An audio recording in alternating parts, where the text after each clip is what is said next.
पुण्यात्माओं, आप सृष्टि रचना के बारे में सुन रहे हो। जब तक आप जी सृष्टि रचना के विषय में नहीं जानोगे तब तक आप इस आध्यात्मिक ज्ञान को, तत्व ज्ञान को नहीं समझ सकते और न ही किसी सदग्रंथ को समझ सकते। ये जो सृष्टि रचना है, ये समझो कि ये मास्टर की है। सभी सदग्रंथों को समझने की, उनके खजाने को देखने की ये मास्टर की है, यानी मुख्य चाबी है। इसलिए आप जी को बार बार सृष्टि रचना का ज्ञान अत्यधिक कराया जाता है। अब सृष्टि रचना में आपने परमेश्वर कबीर देव जी द्वारा रची हुई अपनी सृष्टि का ज्ञान उन्हीं के द्वारा बताया हुआ इस दास के मुखारविंद से सुना। वो अभी तक आप जी को वर्बली सुनाया है, मौखिक सुनाया है। अब उस सृष्टि रचना के विषय में हमारे सदग्रंथ क्या बताते हैं। पुण्यात्माओं, जिस प्रकार विद्यार्थी विद्यालय में जाते हैं, उनका एक सिलेबस पाठ्यक्रम उनका निहित होता है। सिलेबस एक विशेष होता है और जो टीचर सिलेबस के आधार से बच्चों को शिक्षा देते हैं, पढ़ाते हैं, वो टीचर सही हैं। और जो टीचर सिलेबस से बाहर का ज्ञान कराते हैं, वो टीचर ठीक नहीं। वो अध्यापक बच्चों के हितैषी नहीं है, उनके जीवन के नाशक हैं।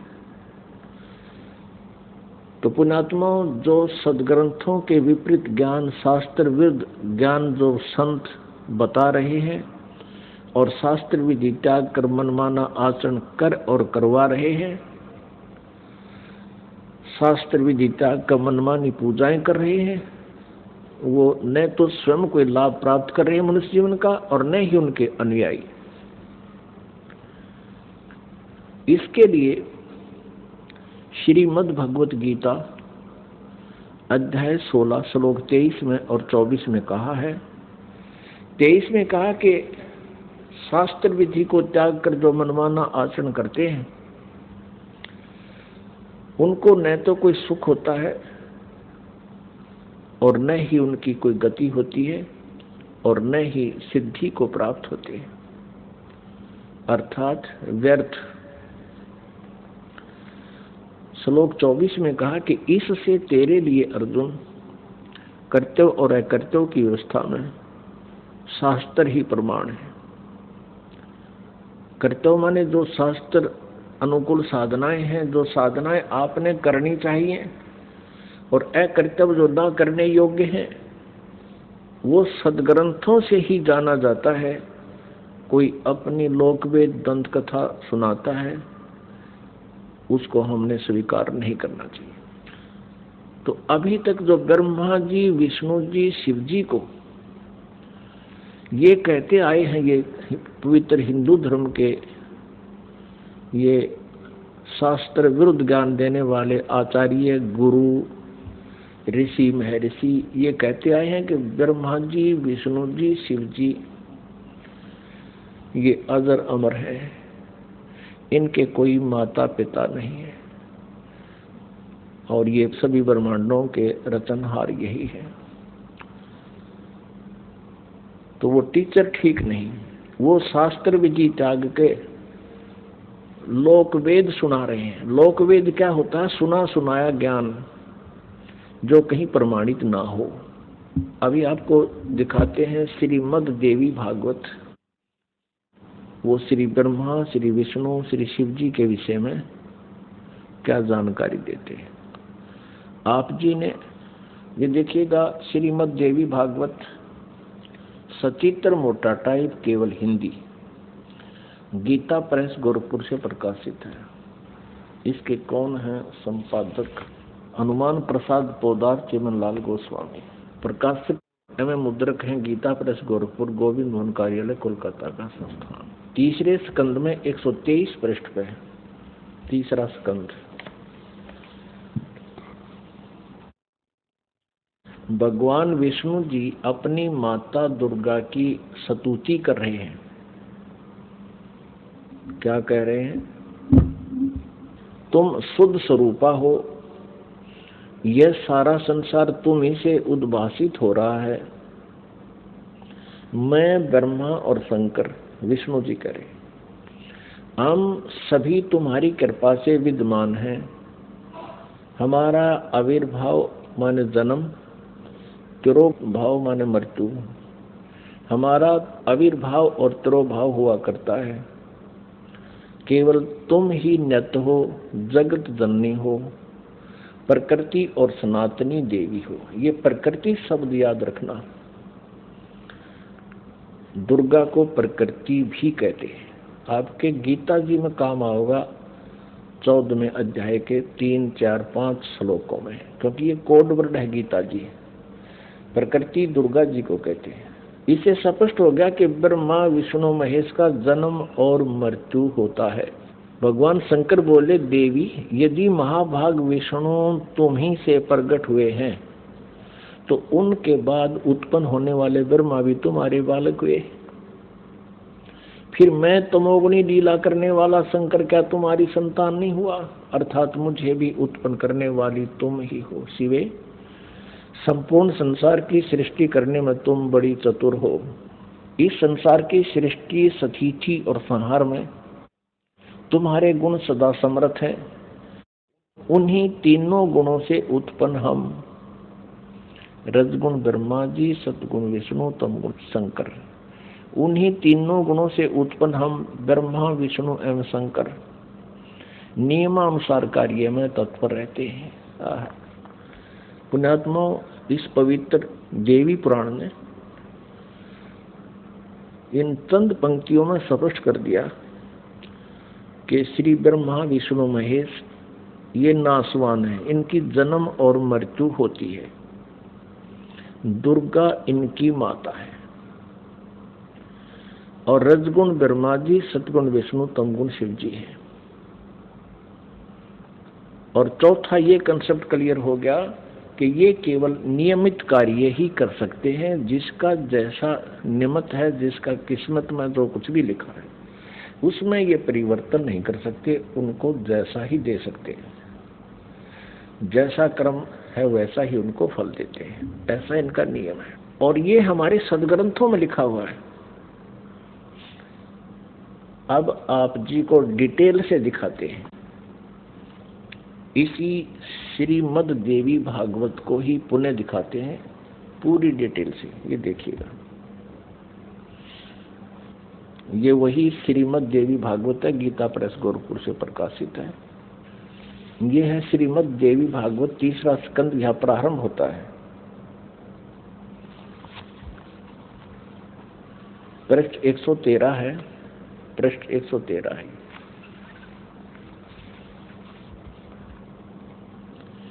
जन्मे जय ने पूछा, भगवान आपने अम्बा यज्ञ अर्थात परम पवित्र नवरात्र व्रत के करके उसके द्वारा देवी के आराधन करने की आज्ञा दी है। अतः वे कौन देवी हैं, कैसे और कब प्रकट हुई, उनके पधारने का क्या उद्देश्य था है, तथा वे किन गुणों से विभूषित हैं। अम्बा यज्ञ किस प्रकार होता है? आगे ब्रह्मन साथ ही विस्तार पूर्वक ब्रह्मांड की उत्पत्ति भी कही है, क्योंकि भूदेव ब्रह्मांड के विषय में जो कुछ कहा गया है तथा वह जैसा जो है, ये सभी बातें आप जानते हैं। व्यास जी से पूछ रहे हैं, जन्मेजय जी, मैंने सुना है कि ब्रह्मा विष्णु और रुद्र ये तीन सगुण देवता हैं। कर्मशः सृष्टि, पालन और संहार के कार्य का उत्तरदायित्व इन पर रहता है। पाराशर नंदन व्यास जी, अब मैं इनके संबंध में विस्तार पूर्वक सुनना चाहता हूँ, आप बतलाने की कृपा करें। व्यास जी कहते हैं, राजन तुम्हारी बुद्धि बड़ी विशाल है। अभी तुमने जो पूछा कि ब्रह्मा जी की उत्पत्ति, यानी ब्रह्मा विष्णु महेश, ब्रह्मा जी माने ब्रह्मा विष्णु महेश की उत्पत्ति कैसे हुई, सो वह महान कठिन विषय है, उसमें अनेक प्रश्न उठ जाते हैं। यही प्रश्न पूर्व समय में मैंने नारद जी से किया था। व्यास जी कह रहे हैं कि मैंने नारद से पूछा था यही ज्ञान। मैंने कहा, मुने आप बुद्धिमान हैं, मुझे यह बताने की कृपा कीजिए कि इस विस्तृत ब्रह्मांड के प्रधान कर्ता कौन है। मुनिवर, यह ब्रह्मांड कहाँ से उत्पन्न हो गया। द्विजवर, साथ ही यह भी बताइए कि यह ब्रह्मांड विनाशशील है अथवा सदा रहने वाला है। इसकी रचना ये 114 पृष्ठ पे, तीसरा स्कंध। करने वाला कोई एक है अथवा बहुत से इसके रचयिता है। कर्ता के अभाव में कार्य का होना असंभव है। यह प्रश्न मेरे मन में उठा करता है। कुछ लोग भगवान शंकर को परम कारण मानकर जगत का रचयिता बतलाते हैं। वे कहते हैं कि देवादिदेव भगवान शंकर अविनाशी पुरुष हैं, उनका कभी जन्म और मरण नहीं होता, वे आत्मा मर्मण करने वाले हैं, देवताओं पर भी उनका शासन बना रहता है। दूसरे कई लोग भगवान विष्णु की प्रशंसा किया करते हैं। वे शक्तिशाली पुरुष, अव्यक्त, अखिल ऐश्वर्य के संपन्न परब्रह्म परमात्मा है। कुछ दूसरे लोग ब्रह्मा जी को सृष्टि का प्रधान कारण बताते हैं। कितने ही आचार्य भवानी को संपूर्ण मनोरथ पूर्ण करने वाली बतलाते हैं। वे आदिमाया महाशक्ति एवं परम पुरुष के साथ रहकर कार्य संपादन करने वाली प्रकृति है। ब्रह्म के साथ उनका अभेद संबंध है। ब्रह्म ये काल है, क्षर पुरुष, और अभेद संबंध यानी पति पत्नी का संबंध है। वे सृष्टि, सतिथि और संहार कार्य में संलग्न रहती हैं। संपूर्ण प्राणियों एवं देवताओं की भी वे जननी है, उनका कभी जन्म नहीं होता। वैष्णवी, सांभवी, ब्राह्मी, वासवी, वारुणी, वाराही, नारसिंही और तथा अद्भुत महालक्ष्मी नाम से विख्यात है। 115 पृष्ठ पे। कितने श्रेष्ठ मुनि कहते हैं कि जो निरंजन, निराकार, निर्लेप, निर्गुण, अरूप एवं व्यापक ब्रह्म है, उन्हीं से जगत की सृष्टि हुई है। कहीं कहीं वेद और उपनिषद में भी वे ही ब्रह्म तेजो में बतलाए गए हैं और प्रधान पुरुष है। हजारों मस्तकों, आंखों, कानों, हाथों, मुखों, चरणों से वे संपन्न आकाश। ये आगे देखो। अब व्यास जी पूछ रहे थे नारद जी तक, मैंने ऐसा सुना है, कोई कुछ बता रहा है, कोई कुछ बता रहा है, कोई शंकर को रचयिता, कोई विष्णु जी को रचयिता बताते। अब नारद जी कहते हैं, व्यास जी, प्राचीन समय की बात है, यही संदेह मेरे हृदय में भी उत्पन्न हो गया था। तब मैं अपने पिता अमित तेजस्वी ब्रह्मा जी के स्थान पर गया और उनसे इस समय जिस विषय में तुम पूछ रहे हो उसी विषय में मैंने पूछा। मैंने कहा, पिताजी, यह संपूर्ण ब्रह्मांड कहाँ से उत्पन्न हुआ। विभो, आपने सम्यक प्रकार से इसकी रचना की है अथवा विष्णु इस विश्व के रचयिता है या शंकर ने इसकी सृष्टि की है, पर जगत प्रभु आप विश्व के आत्मा हैं और सच्ची बात बताने की कृपा करें। किन देवताओं की पूजा करनी चाहिए तथा कौन देवता सबसे बड़े एवं समर्थ है। निष्पाप ब्रह्मा जी, इन सभी प्रश्नों का समाधान करके मेरे हृदय के संदेह को दूर करने की कृपा कीजिए। सत्यवती नंदन व्यास जी, इस प्रकार मेरे प्रश्न करने पर लोक पितामह ब्रह्मा जी मुझसे कहने लगे। ब्रह्मा जी ने कहा, बेटा, मैं इस प्रश्न का क्या उत्तर दूं। यह प्रश्न बड़ा ही जटिल है। महाभाग, तुम भगवान विष्णु से इसका समुचित समाधान पा सकते हो। ये तीनों देवता, इनको ज्ञान तो है नहीं, इसलिए ये अपने से दूसरे की तरफ धका दिया करें। चलो वहाँ उससे पूछ लो। फिर भी विष्णु जी की तरफ संकेत करते हैं, फिर भी अपना ज्ञान वो बता रहे हैं। ब्रह्मा जी कह रहे हैं, महामते, इस संसार में कोई भी रागी पुरुष ऐसा नहीं है जिसे यह रहस्य विदित हो। जो त्यागी, अहंकार रहित एवं ईर्षा शून्य है, वही इसके रहस्य को जान सकता है। पूर्व काल में, अब सृष्टि की रचना बता रहे हैं ब्रह्मा जी। पूर्व काल में सर्वत्र जल ही जल था, स्थावर जंगम जितने प्राणी हैं उनमें कोई भी नहीं थे। तब कमल से मेरी उत्पत्ति हुई। उस समय मुझे सूर्य, चंद्र, वृक्ष तथा पर्वत कोई भी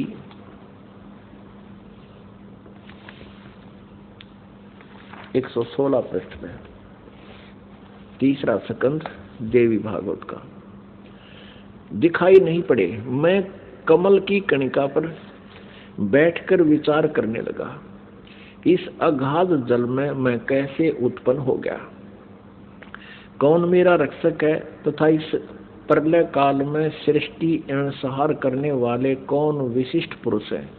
कहीं भी स्पष्ट रूप से भूमि भी नहीं दिखती जिस पर यह जल टिका हुआ है।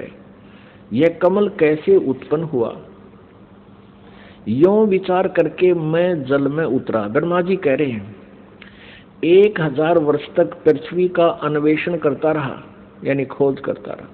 इस पर भी मुझे उस जल का कहीं और छोर नहीं मिला।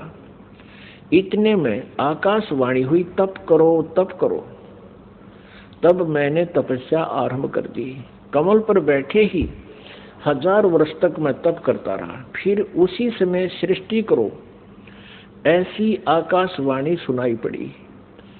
उसे सुनकर मैं बड़े आश्चर्य में पड़ गया। सोचा कि किसकी सृष्टि करूं अथवा मेरा क्या कर्तव्य है।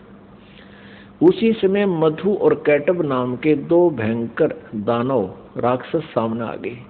वे उस महावर्ण में मुझसे युद्ध करने की इच्छा प्रकट करने लगे। मैं उनसे भयभीत हो उठा। तब कमल का डंठल पकड़कर जल में उतरा। वहां मुझे एक परम अद्भुत पुरुष के दर्शन मिले। उनका श्री विग्रह माने शरीर मेघ के समान श्याम था, बादलों की तरह, काले बादलों की तरह। वे पीतांबर पहने थे, 4 भुजाएं थी, शेष नाग की सैया पर सोए थे। उन जगत प्रभु के गले को वनमाला सुशोभित कर रही थी। शंख, चक्र, गदा और पद्म, इन 4 आयुधों से अनुपम शोभा पा रहे थे। ऐसे शेषशाही भगवान विष्णु का मुझे दर्शन हुआ। वे योग निद्रा के वशीभूत होकर गाढ़ी नींद में सोए हुए थे। उनकी सारी चेष्टाएं शांत थी। नारद जी शेषनाग की सैया पर सोए हुए उन प्रभु को देखकर मेरा मन चिंतित हो उठा। इतने में भगवती योग निद्रा याद आ गई। मैंने उनका स्तवन किया। तब वे कल्याणमयी भगवती श्री विष्णु जी के विग्रह से निकलकर, विग्रह माने शरीर से, श्री विष्णु जी के शरीर से निकलकर अत्यंत रूप धारण करके आकाश में विराजमान हो गई। दिव्य आभूषण उनकी छवि बढ़ा रहे थे। जब योग निद्रा भगवान विष्णु के शरीर से अलग होकर आकाश में विराजने लगी, तब तुरंत ही श्री हरि उठ बैठे। अपने आत्माओं, जैसा आज आपको सृष्टि रचना में पहले बताया था, वर्बली दास ने बताया था, जो परमात्मा ने हमें बता रखा था, कबीर साहब ने ये कहा था कि दुर्गा, ब्रह्मा जी, विष्णु जी और शिव जी की माता है श्री देवी, और ये काल ज्योति निरंजन इनका पिता है। ये क्या करते हैं, इन तीनों बच्चों की उत्पत्ति करते हैं। ये काल यानी ब्रह्म, क्षरपुरुष भी कहते हैं इसको, क्षरब्रह्म भी कहते हैं। क्षरब्रह्म और ये दुर्गा जी, इन दोनों के पति पत्नी व्यवहार से श्री ब्रह्मा जी, श्री विष्णु जी, श्री शिव जी की उत्पत्ति होती है, जन्म होता है। और ये क्या करते हैं, इनको बाल्यावस्था से ही कोमा में कर देते, अचेत कर देते। और उनकी परवरिश जारी करते हैं। जब ये युवा होते हैं तो इनको सचेत कर देते हैं। अब ये दुर्गा अन्य रूप धारण करके प्रेतवत, प्रेतनी की तरह विष्णु जी के शरीर में प्रवेश करके इनको बेहोश किए हुए थी। ऐसे ही ब्रह्मा जी को ये कमल के फूल पर रख दिया और तब तक ये अचेत था, कोमा में डाल रखा था। ये खुद कहता मुझे पता नहीं मैं कमल के फूल पर कहां से उत्पन्न हो गया, मेरा कौन जनक है। अब नीचे उतरा तो देखा विष्णु जी बेहोश पड़े थे वो, और उसमें से जब वो दुर्गा निकल गई, बाहर आई, तो वो सचेत हो गए। अब इस प्रकार इन सभी को इस काल भगवान ने अपने सुनियोजित षड्यंत्र के तहत भ्रमित कर रखा, किसी को यथार्थ ज्ञान नहीं बता रखा। अब यहां आप आगे देखिएगा, अब क्या होता है कि तीसरे स्थान पर भगवान शंकर को भी बेहोश कर रखा था, फिर उसको सचेत कर दिया, फिर तीनों को इकट्ठा कर दिया प्रेरणा करके, तीनों इकट्ठे हो गए। अब देखना श्रीमद् संक्षिप्त देवी भागवत और तीसरा स्कंद, और हम यहाँ पढ़ रहे थे। तब वे कल्याणमयी भगवती श्री विष्णु के विग्रह से निकलकर अत्यंत रूप धारण करके आकाश में विराजमान हो गई। दिव्य आभूषण उनकी छवि बढ़ा रहे थे। जब योग निंद्रा भगवान विष्णु के शरीर से अलग होकर आकाश में विराजने लगी, तब तुरंत ही श्री हरि उठ बैठे। उन्होंने मधु और कैटब के साथ 5000 वर्ष तक बड़ी घमासान लड़ाई की। तब वे दैत्य मरे। पहले देवी के कटाक्ष से मधुर और कैटब मोहित हो गए थे। उसके बाद भगवान विष्णु ने गोद में लेटाकर उन्हें वहीं प्राणों से रहित कर दिया। अब वहां मैं और भगवान विष्णु दो थे, वहीं रुद्र भी प्रकट हो गए। हम तीनों को भगवती आद्या शक्ति के दर्शन हुए, दुर्गा के। उन्हें देखकर मनमुग्ध हो गया। हमने उनकी उत्तम स्तुति की। तब वे आदि शक्ति हम लोगों से कहने लगी। देवी ने कहा, ब्रह्मा विष्णु और महेश्वर, तुम भली भांति सावधान होकर अपने अपने कार्य में संलग्न हो जाओ। सृष्टि, स्थिति और संहार ये तुम्हारे कार्य हैं। ब्रह्मा जी कहते हैं भगवती आद्या शक्ति की, हम 117 पृष्ठ पर पढ़ रहे हैं, तीसरा स्कंद। वह वाणी बड़ी मधुर थी, सुंदर एवं सुखप्रद थी। हमने वह स्पष्ट सुनी। हम लोगों ने उनसे कहा, माता, हम किस प्रकार इन प्रजाओं के सर्जन आदि कार्य करने में सफल हों? विस्तृत भूमि का अभाव है, सभी स्थान जलमग्न है। हमारी बात सुनकर उन कल्याण स्वरूपणी भगवती का मुखमंडल मुस्कान से भर गया। इतने में एक सुंदर विमान आकाश से उतरा। तब उन देवी ने हमें आज्ञा दी, देवताओं, निर्भीक होकर इच्छा पूर्वक इस विमान में प्रवेश कर जाओ। ब्रह्मा, विष्णु और रुद्र, आज मैं तुम्हें एक अद्भुत दृश्य दिखलाती हूँ। हमने भगवती की बात सुनकर उसे सिरोधार्य कर लिया। उस रत्न जटित विमान पर चढ़कर हम लोग आराम से बैठ गए। हम तीनों देवताओं को उस पर बैठे देखकर देवी ने अपने सामर्थ्य से विमान को आकाश में उड़ा दिया। ब्रह्मा जी कहते हैं, मन के समान तीव्र गति से चलने वाला वह विमान जिस अपरिचित स्थान पर गया, वहां संपूर्ण फलों से लदे हुए अनेक सुंदर वृक्ष थे। आगे एक अत्यंत सुंदर नगर दिखाई पड़ा। अद्भुत चार दीवारी उस नगर की छवि बढ़ा रही थी। उसमें बहुत से ऊंचे ऊंचे महल थे। उचित स्थान पर यज्ञशालाएं बनी थी। क्षण भर के बाद वह एक दूसरे सुंदर प्रदेश में जा पहुंचा। वहां हमने देखा अनुपम नंदन वन था। पारिजात की संगन छाया के नीचे सुरभि गो बैठी थी। आप पास में ही ऐरावत हाथी विराजमान था। सैकड़ों अप्सराएं, यक्ष, गंधर्व और विद्याधर उस पराजित के उपवन में गाते व्यवहार करते थे। देखा तो वही महाभाग इंद्र भी थे, उनके समीप उनकी प्राण प्रिया सची विद्यमान थी। उस स्वर्ग के दृश्य को देखकर हम 118 पृष्ठ पर आश्चर्यचकित हो गए। आगे देखना। इतने में हमारा विमान तेजी से चल पड़ा और वह दिव्य धाम ब्रह्मलोक में जा पहुंचा। संपूर्ण देवता उस नगर के सामने मस्तक झुकाया करते थे। वहां एक दूसरे ब्रह्मा विराजमान थे। उन्हें देखकर भगवान शंकर और विष्णु को बड़ा आश्चर्य हुआ। सभा लगी थी। भगवान शंकर और विष्णु ने मुझसे पूछा, चतुरानन, ये अविनाशी ब्रह्मा कौन है? मैंने उत्तर दिया, मुझे कुछ पता नहीं। सृष्टि के अधिष्ठाता ये कौन है? भगवान, मैं कौन हूँ, ये कौन है, और हमारा उद्देश्य क्या है? इस उलझन में मेरा मन चक्कर काट रहा है। इतने में मन के समान तीव्रगामी वह विमान तुरंत वहां से चल पड़ा और कैलाश के सुर में शिखर पर जा पहुंचा। आगे देखा।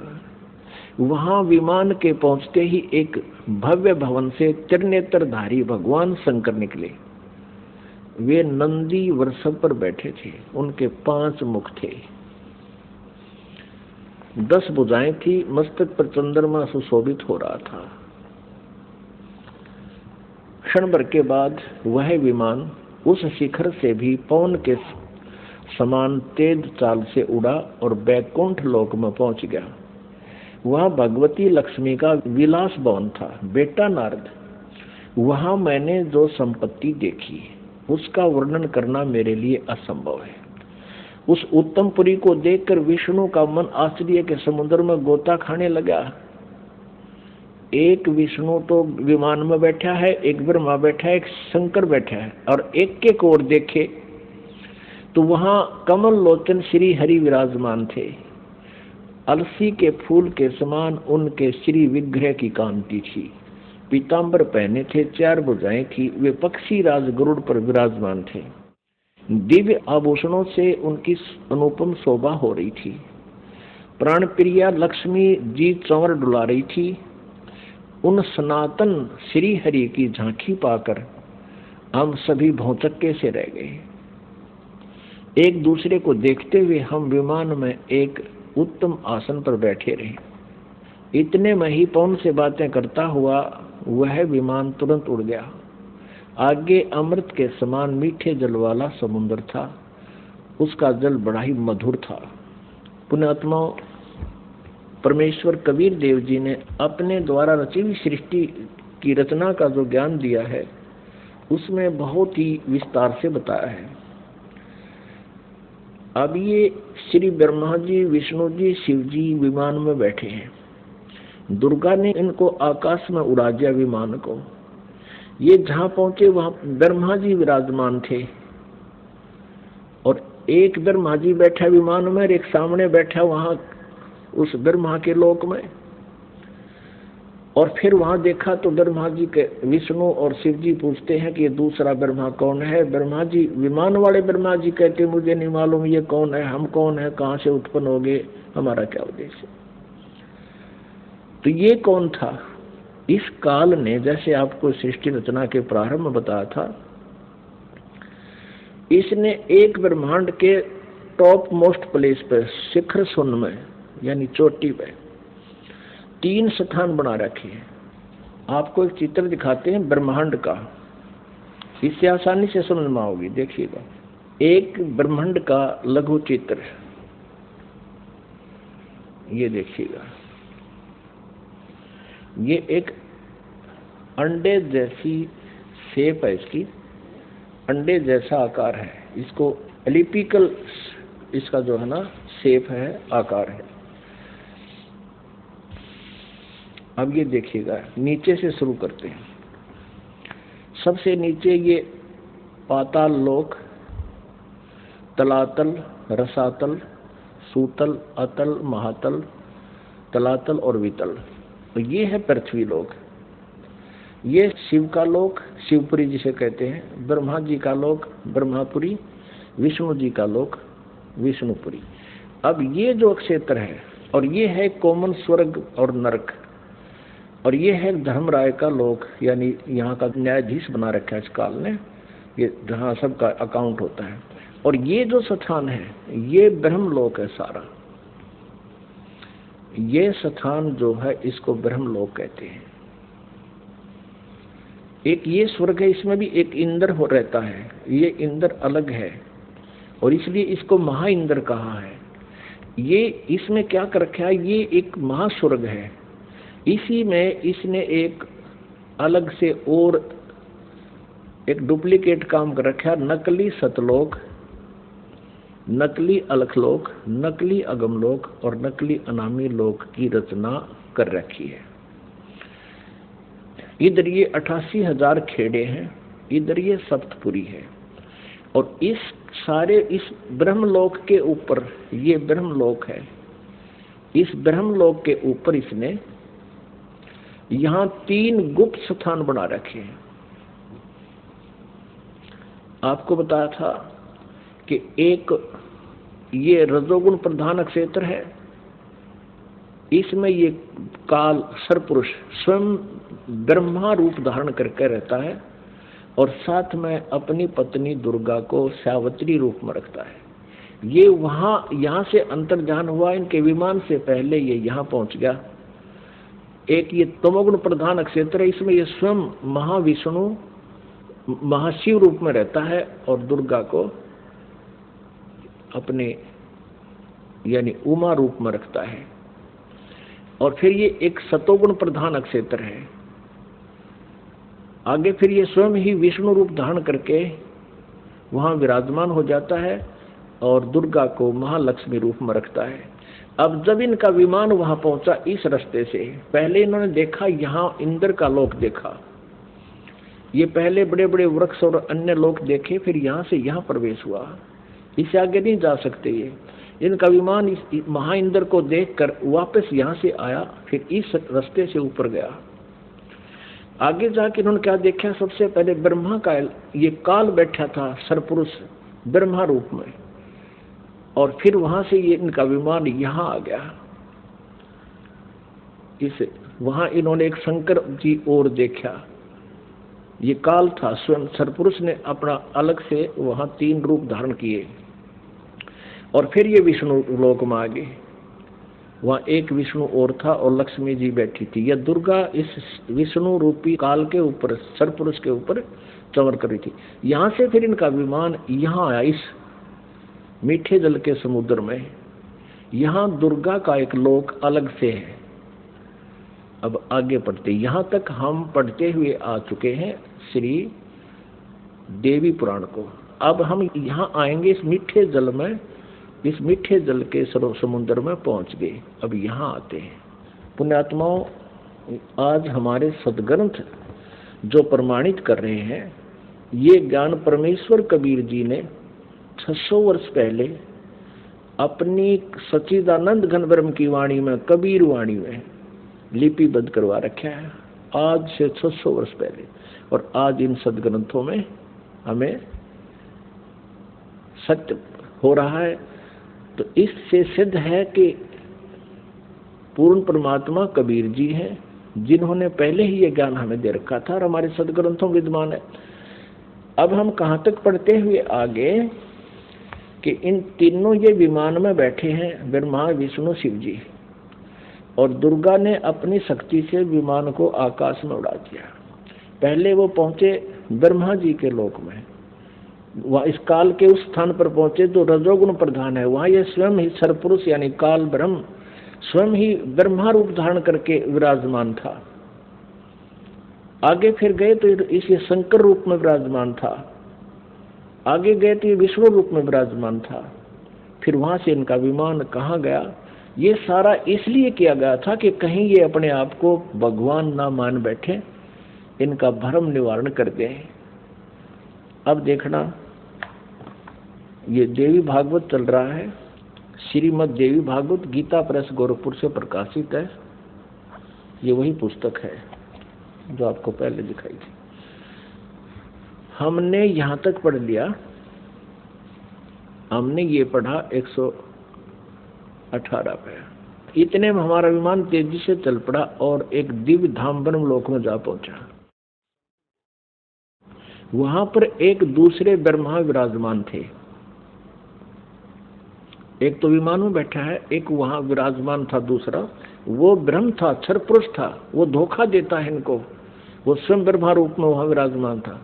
उन्हें देखकर भगवान शंकर और विष्णु को बड़ा आश्चर्य हुआ। सभा लगी थी। भगवान शंकर और विष्णु ने मुझसे पूछा, चतुरानन, ये अविनाशी ब्रह्मा कौन है? मैंने उत्तर दिया, मुझे कुछ पता नहीं। सृष्टि के अधिष्ठाता ये कौन है? भगवान मैं कौन हूँ? ये कौन है? और हमारा क्या उद्देश्य है? इस उलझन में मेरा मन चक्कर काट रहा है। इतने में मन के समान तीव्रगामी वह विमान तुरंत वहां से चल पड़ा और कैलाश के सुर में शिखर पर जा पहुंचा।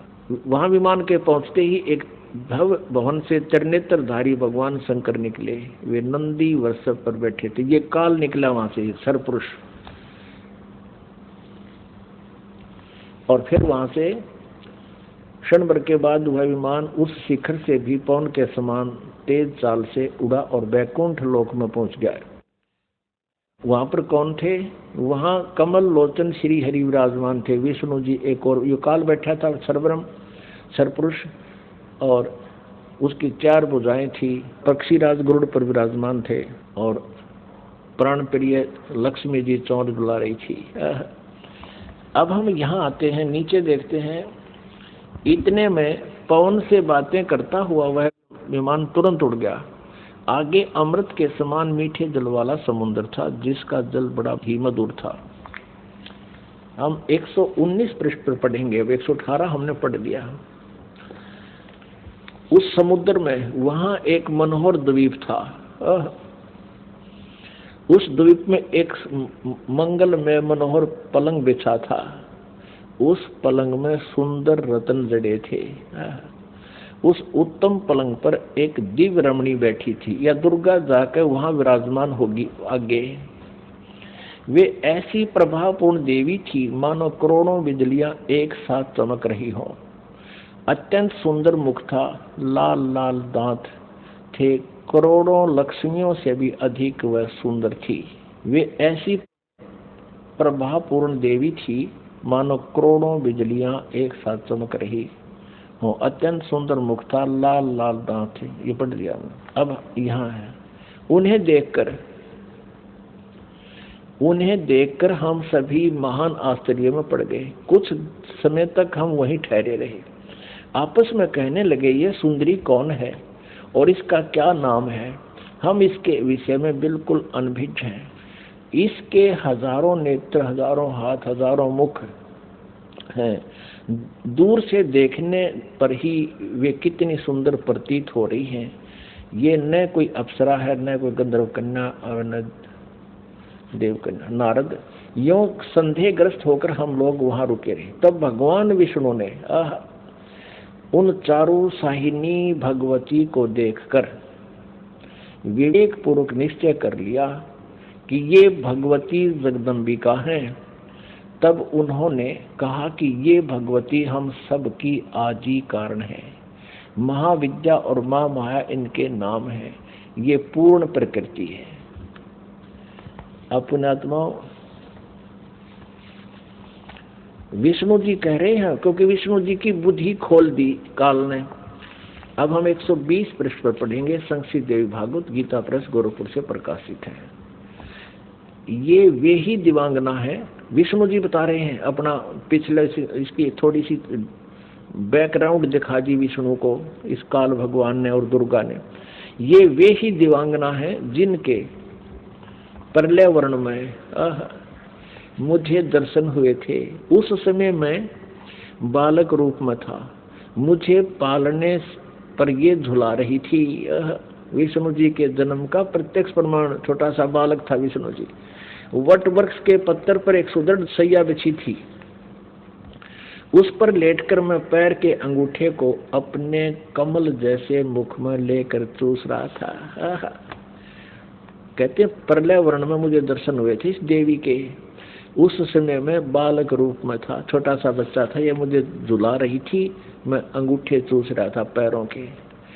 इन्हें देखकर मुझे पहले की बात याद आ गई, ये हम सबकी जननी है। अब 121 पृष्ठ पे अब विष्णु जी ही बता रहे हैं। भगवान विष्णु बोले, प्रकृति देवी को नमस्कार है, भगवती विधात्री को निरंतर नमस्कार है। ये स्तुति करते हुए भगवान आ रहे हैं विष्णु जी। यहाँ देखिएगा 123 पृष्ठ पे जो प्रारंभ में पढ़ा था, अब वहीं फिर आगे हम। भगवान विष्णु स्तुति कर रहे हैं अपनी दुर्गा माता की, तुम शुद्ध स्वरूपा हो, यह सारा संसार तुम इसे उद्भासित हो रहा है। मैं ब्रह्मा और शंकर हम सभी तुम्हारी कृपा से विद्यमान हैं। हमारा आविर्भाव यानी जन्म और तिरोभाव माने मृत्यु हुआ करता है। केवल तुम ही नित्य हो, जगत जननी हो, प्रकृति और सनातनी देवी हो। भगवान शंकर बोले, देवी यदि महाभाग विष्णु तुम्ही से प्रकट हुए हैं तो उनके बाद उत्पन्न होने वाले ब्रह्मा भी तुम्हारे बालक हुए हैं। फिर मैं तमोगुणी लीला करने वाला शंकर क्या तुम्हारी संतान नहीं हुआ? अर्थात मुझे भी उत्पन्न करने वाली तुम ही हो शिवे। संपूर्ण संसार की सृष्टि करने में तुम बड़ी चतुर हो। इस संसार की सृष्टि, स्थिति और संहार में तुम्हारे गुण सदा समर्थ हैं। उन्हीं तीनों गुणों से उत्पन्न हम ब्रह्मा, विष्णु एवं शंकर नियमानुसार कार्य में तत्पर रहते हैं। अब पुण्यात्माओं, आप जी ने अपने सदग्रंथों को स्वयं पढ़ लिया और ये अभी तक पवित्र हिंदू धर्म के गुरुजन, ये आचार्य मंडलेश्वर, महामंडलेश्वर, गीता मनीषी, गीता के मर्मज ज्ञाता, वेदों के ज्ञाता, पुराणों के ज्ञाता कहलाते थे। इन्होंने कह का भी पता नहीं था। ये अज्ञानी हैं जो आज तक हमारे भगवानों यानी जिनको हम समर्थ मान रहे थे, अजरो अमर सुना करते थे, इनसे ये नहीं बता सके कि इनकी सतिथि क्या है, जबकि इनकी जीवनी बता रही है महापुरुषों की कि इनकी ये सतिथि है। अपनात्माओं, जैसा कि आपको सृष्टि रचना के प्रारंभ में जब कथा शुरू करी थी बताया था कि काल भगवान ने, इस क्षर पुरुष ने, जो ब्रह्मा विष्णु महेश के पिताजी हैं, दुर्गा जी के पति हैं, जो श्री देवी के पति हैं और ब्रह्मा विष्णु महेश के पिता हैं, इसने ये कहा था दुर्गा से कि मेरा भेद किसी को मत बताना। इसको बहुत सख्ती से कहा था। तो देवी ने उसी उद्देश्य से ब्रह्मा विष्णु महेश को इस क्षर पुरुष का ज्ञान नहीं दिया। अब दुर्गा से इसने कहा था कि मेरा भेद किसी को नहीं देना। इसी प्रकार दुर्गा ने इनको कोई उस भेद नहीं दिया ब्रह्म का, फिर भी सच्चाई छुप नहीं सकी। अब इसी में आपको प्रमाणित करते हैं देवी भागवत में, ब्रह्मा जी ने वेदों को पढ़ा, दुर्गा से पूछा कि वेदों में ये लिखा है कि केवल एक ब्रह्म जिसके बराबर दूसरा नहीं है। ब्रह्म माने परमात्मा भी होता है, वो ब्रह्म माने भगवान होता है, वो एक ही परमात्मा पूजा के योग्य है। तो वो क्या आप ही हो क्या? ब्रह्मा ने पूछा, क्या वो आप ही हो? दुर्गा से कहती। अब दुर्गा क्या उत्तर देती है देखिएगा। हम श्रीमद् देवी भागवत यानी दुर्गा पुराण, देवी पुराण को पढ़ रहे हैं, जो गीता प्रेस गोरखपुर से प्रकाशित है। इसके तीसरे स्कंद में पृष्ठ नंबर 125 पर हम पढ़ रहे हैं। 123 तक हमने पढ़ लिया। यहाँ 124 पे देखिएगा,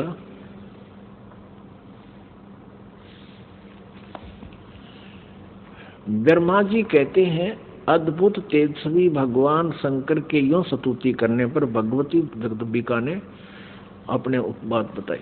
अब यहाँ ब्रह्मा जी पूछ रहे हैं ब्रह्मा जी का प्रकरण चल रहा है। ये 125 पृष्ठ पे हम पढ़ रहे हैं, तीसरे स्कंद में। इस मूर्त और अमूर्त जगत का आधार तुमसे पूर्व कोई भी दूसरा पुरुष नहीं था, कोई तीसरा भी नहीं है। एकम एवं द्वितीयम ब्रह्म, इस वेद के वचन को व्यर्थ कहना तो बनता नहीं। अब दुर्गा इनको कहा करती मैं ही सब कुछ हूं, मैं ही तुम्हारा पिता हूं, मैं तुम्हारी माता हूं। तो अब ब्रह्मा जी ने वेदों को पढ़ा तो इसने कहा कि वेद के वचन को हम झूठा भी नहीं कह सकते, और इधर अनुभव दूसरी बात कहता है। इस प्रकार वेद वाक्यों और अनुभव में अत्यंत विरोध उत्पन्न हो रहा है। वेद कहते हैं एकम एव अद्वितीयम ब्रह्म है, तो क्या वह आत्म स्वरूपा तुम ही हो अथवा वह कोई और पुरुष है? मेरे इस संदेह को दूर करने की कृपा करो। किसी महान पुण्य के प्रभाव से ही मुझे तुम्हारे चरणों की सेवा सुलभ हुई है। तुम स्त्री हो अथवा पुरुष, यह रहस्य भी मुझे विषाद रूप से कृपा करके बतलाओ।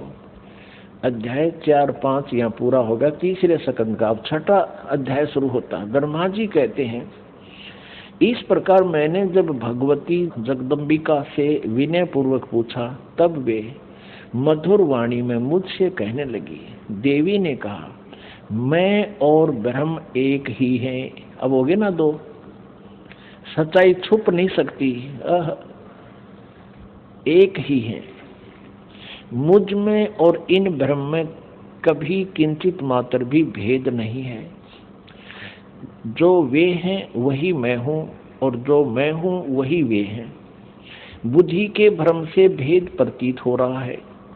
हम लोगों के सूक्ष्म भेद को जो जानता है, इसे सीधा दो तो है ही, ये जानता है वही। अब 125 पृष्ठ हमने पढ़ा, अब 126 पढ़ेंगे। वही बुद्धिमान पुरुष है, वो तत्वदर्शी संत है जो हमारी भिन्न भिन्नता को समझता है। उसके संसार मार्ग से मुक्त होने में कुछ भी संदेह नहीं है। ब्रह्म एक ही है। आगे देखो, मैं शक्ति रूप धारण करके पराक्रम करती हूँ। गौरी, ब्राह्मी, रौद्री, वाराही, वैष्णवी, शिवा, वारुणी, कुबेरी, नारसिंही और वासवी सभी मेरे रूप हैं। विभिन्न कार्यों के उपस्थित होने पर उन देवियों के भीतर अपनी शक्ति स्थापित करके मैं सारी व्यवस्था करती हूँ। हाँ, उस देवी को निमित्त बना लेना मेरा स्वभाव है। अब आगे देखना, अपने आत्माओं, आप पढ़ रहे हो अपने सदग्रंथों को स्वयं। आप जी ने तीसरे स्कंद में और पृष्ठ नंबर 125 पे पढ़ा। ब्रह्मा जी कहते हैं कि मैंने जब दुर्गा जी से ये पूछा, माता से, जगदम्बिका से, कि वेदों में लिखा है कि एकम एव अद्वितीयम ब्रह्म, अद्वितीयम जिसके बराबर दूसरा कोई नहीं हो, वो ब्रह्म ही सब कुछ है। उधर से उपनिषद और आप जो कह रहे हो कि मैं ही सब कुछ हूँ, मैं ही सृष्टि रचना करने वाली हूँ, मेरे अतिरिक्त कोई नहीं है, तो इन वेद के वाक्य को झूठा भी नहीं कहा जा सकता। अनुभव हमारा बताता है कि परमात्मा निराकार है और वेद बताते हैं कि वो साकार है, तो हमारे अनुभव में और यथार्थता में बहुत विरोध है। तो क्या वो ब्रह्म आप ही हो या कोई और है? ब्रह्मा जी ने पूछा। अब दुर्गा पहले तो बहकाती है उनको कि उस ब्रह्म में और मेरे में कोई अंतर नहीं है, मैं ही वही हूँ, वो मैं ही हूँ। हम दोनों का सूक्ष्म भेद जो जानता है वो परम पुरुष है, विद्वान पुरुष है, तत्वदर्शी। आगे फिर देखना 129 पृष्ठ पे है, बिल्कुल स्पष्ट हो जाता है। देखिएगा, हम तीसरा स्कंद पढ़ रहे हैं, संक्षिप्त देवी भागवत का, पृष्ठ नंबर 129 पर। यहाँ देखिएगा, यों सृष्टि कर्म मैंने संक्षेप में तुम्हें बतला दिया।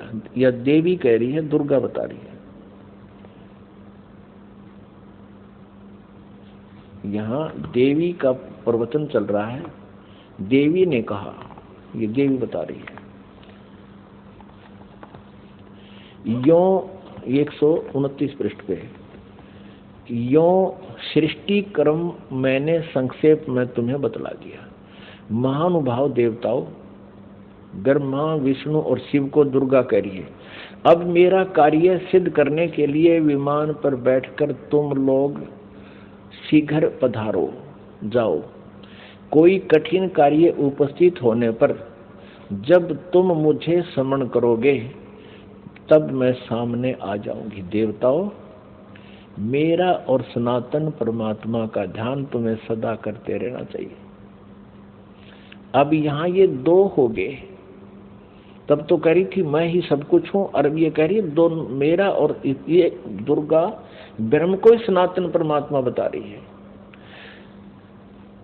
हम दोनों का आगे दो, हम दोनों का स्मरण करते रहोगे तो तुम्हारे कार्य सिद्ध होने में किंचित मात्र भी संदेह नहीं रहेगा।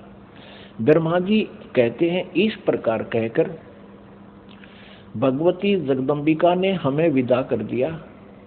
उन्होंने शुद्ध चरित्र वाली शक्तियों में से भगवान विष्णु के लिए लक्ष्मी को, शंकर के लिए महाकाली को और मेरे लिए मां सरस्वती को पत्नी बनने की आज्ञा दे दी।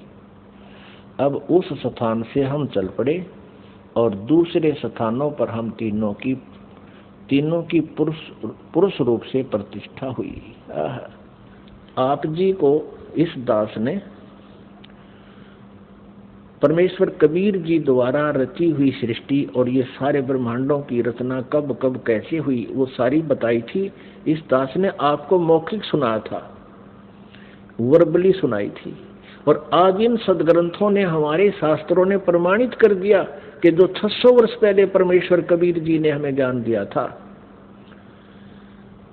वो आज हमारे सदग्रंथों में विद्यमान है। और ये नकली गुरु आचार्य झूठे, वेद ज्ञानहीन, शास्त्रों के ज्ञान से हीन है, और ये कहते हैं ब्रह्मा विष्णु महेश अजर अमर है, इनके कोई माता पिता नहीं, ये सर्वेश्वर है, महेश्वर है। अब ये तो कंसेप्ट क्लियर हो गया दुर्गा का कि दुर्गा इनकी माता है, फाइनल हो गया। और तीनों का विवाह कर दिया दुर्गा ने, अपने ही 3 रूप बना करके। ये खुद कहती है कि मैं एक से अनेक हो जाती है ये देवी, और 3 रूप धारण करके इसने तीनों पुत्रों का विवाह कर दिया। अब समस्या रहेगी कि इनका पिता कौन है। इस कंसेप्ट को क्लियर करेगा, इस रहस्य को, इस शंका का समाधान जो है शिव पुराण करेगी। आओ आपको पढ़ाते हैं अपने पवित्र शास्त्र, जिनको ये नकली हिंदू धर्म के नकली गुरु आज तक नहीं पढ़ सके, ना समझ सके। इन्होंने केवल संस्कृत भाषा का ज्ञान था, तत्व ज्ञान नहीं था। और हम इनको मानते रहे कि ये संस्कृत भाषा के जानने वाले ऋषि, महर्षि, ब्राह्मण हैं, और इन्होंने वेदों और पुराणों को ठीक पढ़ा होगा, इन्होंने सही बताया होगा हमको। और परमात्मा कबीर देव जी, कबीर साहब जी, वो धानक रूप, दुल्हा रूप में आए थे बनारस में। वो 600 वर्ष पहले कहा करते, ये झूठ बोलते हैं सभी, ये सदग्रंथों से परिचित नहीं है, ये परमात्मा की परिभाषा से परिचित नहीं है। तो उस समय हमें विश्वास नहीं हो पाया, क्योंकि ये झूठे गुरु आचार्य कहा करते थे कि कबीर तो अशिक्षित है, ये संस्कृत भाषा जानता नहीं, ये झूठ बोलता है ब्रह्मा विष्णु महेश के बारे में, ये इनकी जन्म मृत्यु बताता है, इनके माता पिता के बारे में कहता है। कबीर जी झूठ बोलते हैं। हाय हाय। कबीर परमेश्वर जी ने अपने प्यारी आत्मा धर्मदास जी से कहा था कि धर्मदास, कलयुग के जब 5505 वर्ष बीत जाएंगे तब ये मेरी बात सच्ची होंगी जो आज मैं तुझे बता रहा हूं। क्या? अब मैं तुमसे कहूं चताई, त्रिदेवन की उत्पत्ति भाई, माँ अष्टंगी पिता निरंजन, ये जम दारुण वंशन अंजन। तीन पुत्र अष्टंगी जाए, ब्रह्मा विष्णु शिव नाम धराए।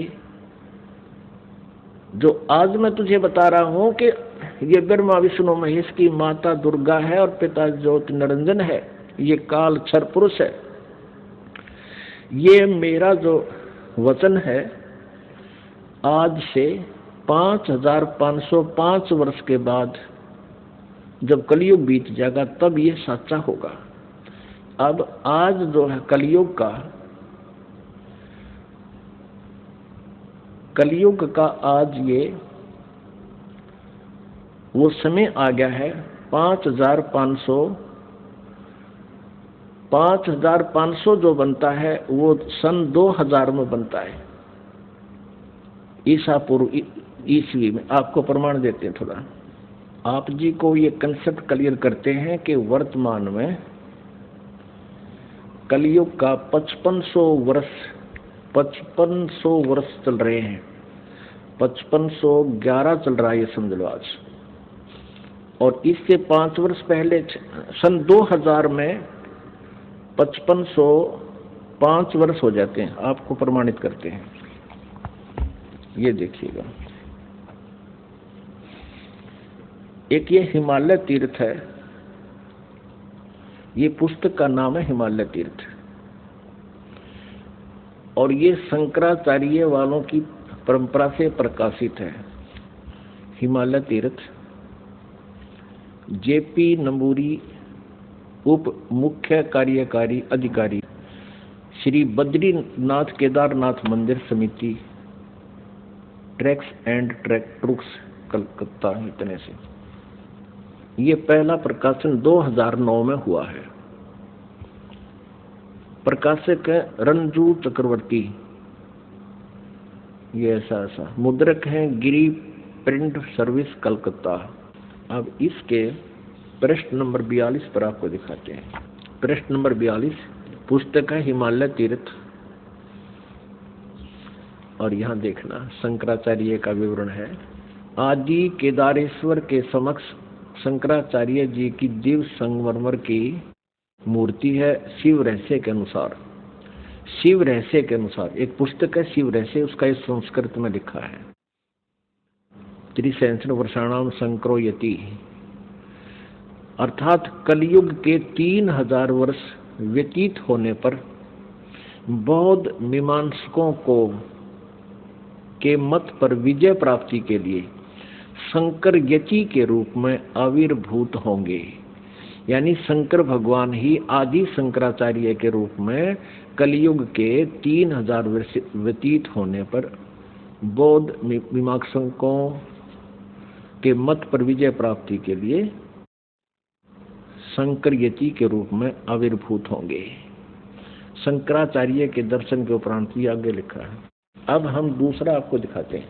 अब इससे सिद्ध हो गया कि जब कलयुग 3000 वर्ष व्यतीत हो चुका होगा उस समय आदि शंकराचार्य जी का जन्म होगा। अब ये प्रत्यक्ष प्रमाण ये कर रही है दूसरी पुस्तक कि ईसा से 508 वर्ष पूर्व, ईसा जी के से 508 वर्ष पहले शंकराचार्य जी का जन्म हुआ। अब देखो ये पुस्तक है ज्योतिर्मय ज्योतिर्मठ, ये हैं आदि शंकराचार्य जी, और ये हैं इनके बाद अब जो वर्तमान में श्री स्वरूपानंद जी शंकराचार्य, ये 2 पीठों के शंकराचार्य हैं, दोनों का चार्ज इनके पास है। ये पुस्तक है ज्योतिर्मय ज्योतिर्मठ, और यहाँ देखना जनवरी 2007 में छपी है। संरक्षक हैं अनंत श्री विभूषित ज्योतिष पीठाधीश्वर एवं द्वारका शारदा पीठाधीश्वर, 2 के हैं ये मालिक, जगत गुरु शंकराचार्य स्वामी श्री स्वरूपानंद सरस्वती जी महाराज। संपादक एवं लेखक एवं संकलन करता है विष्णुदत्त शर्मा, अध्यक्ष आध्यात्मिक उत्थान मंडल दिल्ली। प्रेरणा स्रोत ये है, मुद्रक ये है फाइन प्रिंट एंड पैक्स, परामर्शन सहयोगी है। प्रकाशक यहाँ पर अखिल भारतीय आध्यात्मिक ज्ञान उत्थान मंडल 1/3234 गली नंबर 2 रामनगर तिवारी मंडोली रोड सादरा दिल्ली। ऐसे अब इसके प्रश्न नंबर 11 पर आपको दिखाते हैं। आदि शंकराचार्य का संक्षिप्त जीवन परिचय। लगभग 25 वर्ष पूर्व शंकराचार्य का जन्म चरमराती आस्था के युग में केरल प्रांत में पूर्णा नदी के तट पर कालाड़ी ग्राम में धर्मनिष्ठ नंबूदरी वैश्य शैव ब्राह्मण श्री शिव गुरु अर्थ व धर्मपरायण सुभद्रा के घर हुआ। श्री शिव गुरु तैत्रीय शाखा के यजुर्वेदी थे, जो आदि शंकराचार्य के पिताजी। शंकराचार्य का जन्म भगवान शंकर के आशीर्वाद से हुआ, अतः उनका नाम शंकर रखा गया। गुरु परंपरागत मठों के अनुसार उनका आविर्भाव काल ईसा पूर्व 508 वर्ष माना गया है या 576 वर्ष माना गया। ये 476 का अर्थ 32 वर्ष की उम्र में इनका देहांत हो गया था। इसमें से 32 कम कर दें तो इतना ही होता है 476, यानी 508 वर्ष पूर्व। यहाँ इन्होंने लमसम कहा है कि लगभग 2500 वर्ष पूर्व उनका जन्म हुआ। कहाँ? कल। और इससे सिद्ध हो गया कि ईसा पूर्व 508, ईसा पूर्व 508 वर्ष, ये 2007 में लिख रहे हैं। तो ईसा की 2000 मानकर हम चलें तो उस समय 508 वर्ष पूर्व, यानी 2000 से 2508 वर्ष, यानी 2508 वर्ष पहले प्लस में जोड़ दो 3000, 5508 वर्ष हो गए।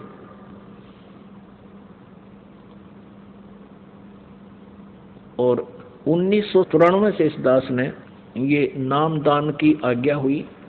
सन 2000 में कृपा हुई, परमात्मा ने दया बख्शी, इन सदग्रंथों को देखा। 2000 के बाद इन सदग्रंथों को, जो अपने सदग्रंथ हैं, इनको देख करके इस दास ने एक पुस्तक की रचना की, परिभाषा प्रभु की, फिर परमेश्वर का सार संदेश और गहरी नजर गीता में, यानी गीता जी का यथार्थ अनुवाद किया। तो परमात्मा ने कहा था कि जब कलयुग के 5505 वर्ष बीत जाएंगे, उस समय मेरी ये आज की कही हुई बातें सच्ची होंगी। धर्मदास, क्या कही थी परमात्मा ने कि ब्रह्मा विष्णु महेश नासवान हैं, इनकी जन्म मृत्यु होती है। ब्रह्मा विष्णु महेश जी के पिता ज्योति निरंजन क्षर पुरुष ये काल हैं, और माता इनकी या देवी दुर्गा है। लेकिन उस समय किसी ने नहीं माना था। 600 वर्ष पहले सन 1398 से सन 1518 तक परमात्मा 120 वर्ष तक यही ज्ञान देते रहे। लेकिन इन नकली गुरुओं ने, इन हट्ठी आचार्यों ने इस परमात्मा के ज्ञान को हम तक पहुंचने नहीं दिया। परमात्मा कबीर जी कहा करते, ये दुनिया अजब दीवानी, मेरी कही एक ना मानी। ये किसे दीवाने हो रहे हैं? नकली गुरुओं के ऊपर, इनकी दंत कथाओं को सच्ची मान रहे हैं, और हम जो सत्य बता रहे हैं उस पर विश्वास नहीं कर पा रहे। तो इसके लिए परमात्मा ने ये समय सेलेक्ट किया था कि एक समय कलयुग आओगा, उस समय सभी जनता को शिक्षित करेंगे, और जनता जब शिक्षित होंगे, श्रद्धालु शिक्षित होंगे, तब सदग्रंथों को स्वयं आंखों देखेंगे और गदगद हो जाएंगे। हमें परमात्मा चाहिए, और हम इन सभी सदग्रंथों को, पवित्र चारों वेदों को, पवित्र 18 पुराणों को, पवित्र श्रीमद् भगवत गीता जी को हम सत्य मानते रहे हैं और सत्य मानते हैं, और उनमें जो लिखा है तो आज हमने उनको स्वीकार करना चाहिए। इन लोक वेद सुनाने वाले आचार्यों गुरुओं से हमने पीछा छुटाना चाहिए। इसी में हमारी बुद्धिमता है। और परमेश्वर कबीर जी कहते हैं, जान बूझ साची तजय और करे झूठ तेने ताकि संगत है प्रभु सोपन में भी ना दे। इतने प्रमाण देखकर भी इन नकलियों से नहीं हटते हैं, सच्चाई को ग्रहण नहीं करते हैं, तो उसके विषय में कहा कि जानबूझ साची तजे और करें झूठ तेने ताकि संगत है प्रभु सोपन में भी ना दे। फिर इसे निकम्मा तो कहते दूर है ठीक, जो इतना कुछ देखकर भी नहीं मान रहे हैं। इन आदि शंकराचार्यों ने भी, इन शंकराचार्यों को भी ब्रह्मा विष्णु महेश की स्थिति का नहीं पता, इनको अजर व अमर कहते हैं। तो पुण्यात्माओं परमात्मा कबीर जी ने कहा था, एक ना भूला दो ना भूली, ये भूले सब संसारी। अब हम आगे चलते हैं कि श्री ब्रह्मा, श्री विष्णु, श्री शिव जी के अब पिताजी क्लियर करने हैं और उन्हीं की जीवनी में अब शिव पुराण दिखाते हैं। आप ये देखिएगा, शिव पुराण संक्षिप्त शिव पुराण सचित्र मोटा टाइप केवल हिंदी,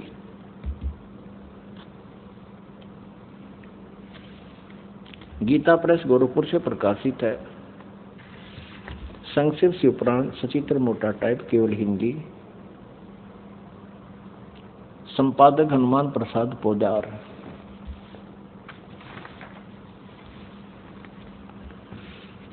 प्रकाशक मुद्रक है गीता प्रेस गोरखपुर, गोविंद मोहन कार्यालय कोलकाता का संस्थान। अब यहां से शुरू करते हैं।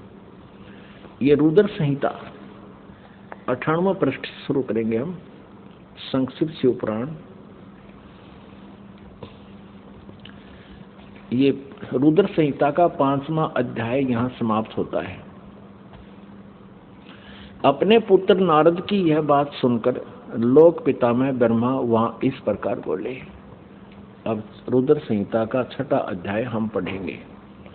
ब्रह्मा जी ने कहा, ब्रह्मन देव शिरोमणे, तुम सदा समस्त जगत के उपकार में लगे रहते हो। तुमने लोगों के हित के कामना से ये बहुत उत्तम बात पूछी है। जिसमें समस्त चराचर जगत नष्ट हो गया था, सर्वत्र केवल अंधकार ही अंधकार था। न सूर्य दिखाई देते थे, न चंद्रमा, अनन्य ग्रहों और नक्षत्रों का भी पता नहीं था। न दिन होता था न रात। अग्नि, पृथ्वी, वायु और जल की भी सत्ता नहीं थी। उसमें तत्सद ब्रह्म, इस श्रुति में जो सत सुना जाता है, एकमात्र वही शेष था। अब पृष्ठ 100 पे संक्षिप्त शिव पुराण रुद्र संहिता हम पढ़ रहे हैं। जिस परब्रह्म के विषय में ज्ञान और अज्ञान से पूर्ण उक्तियों द्वारा इस प्रकार विकल्प किए जाते हैं, उसने कुछ काल के बाद द्वितीय की इच्छा प्रकट की। उसके भीतर एक से अनेक होने का संकल्प उदित हुआ। तब उस निराकार परमात्मा ने अपनी लीला शक्ति से अपने लिए मूर्ति की कल्पना की। जो मूर्ति रहित परम ब्रह्म है, उसकी मूर्ति भगवान सदाशिव हैं। अर्वाचीन और प्राचीन विद्वान उन्हीं को ईश्वर कहते हैं। उस समय एकाकी रहकर स्वेच्छानुसार विहार करने वाले उन सदाशिव ने अपने विग्रह से स्वयं ही एक स्वरूप भूता शक्ति की सृष्टि की, जो उनके अपने श्री अंग से कभी अलग होने वाली नहीं थी। उस पराशक्ति को प्रधान प्रकृति, अब ध्यान करना, ये कौन है? ये दुर्गा है, जो इस काल के शरीर से निकली। उस समय एकाकी रहकर स्वेच्छानुसार विहार करने वाले सदाशिव ने, सदाशिव कौन है? ये काल है। अपने विग्रह माने शरीर से स्वयं एक स्वरूप भूता शक्ति की सृष्टि की, ये ब्रह्मा जी बता रहे हैं। अब परमेश्वर कबीर जी ने बताया कि काल ने दुर्गा को खा लिया था, उसके पेट से परमेश्वर कबीर जी ने इसको अलग किया था।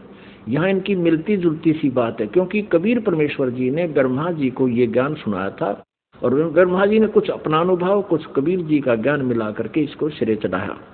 उस समय एकाकी रहकर स्वेच्छानुसार विहार करने वाले उन सदाशिव ने अपने विग्रह माने शरीर से स्वयं ही एक स्वरूप भूता शक्ति की सृष्टि की, जो उनके अपने श्री अंग से कभी अलग होने वाली नहीं थी। उस पराशक्ति को प्रधान प्रकृति, गुणवती माया, बुद्धि तत्व की जननी तथा विकार रहित बताया गया है। वह शक्ति अंबिका कही गई है। उसी को प्रकृति ये ध्यान से याद रखना कि दुर्गा को प्रकृति भी कहते हैं, सर्वेश्वरी और त्रिदेव जननी, तीनों देवताओं की माता, ब्रह्मा जी, विष्णु जी, शिव जी की जननी श्री दुर्गा जी को कहते हैं। वो त्रिदेव जननी, नित्य और मूल कारण भी कहते हैं, सदा शिव द्वारा प्रकट की गई उस शक्ति के 8 भुजाएं हैं। अंडरस्टूड हो गया कि इस दुर्गा के बारे में है। नाना प्रकार के आभूषण उसके श्री अंगों की शोभा बढ़ाते हैं। वह देवी नाना प्रकार की गतियों से संपन्न है और अनेक प्रकार के अस्त्र शस्त्र धारण करती है। क्लियर? एकाकिनी होकर भी वह समय संयोग वसात, वह माया संयोग वसात अनेक हो जाती है।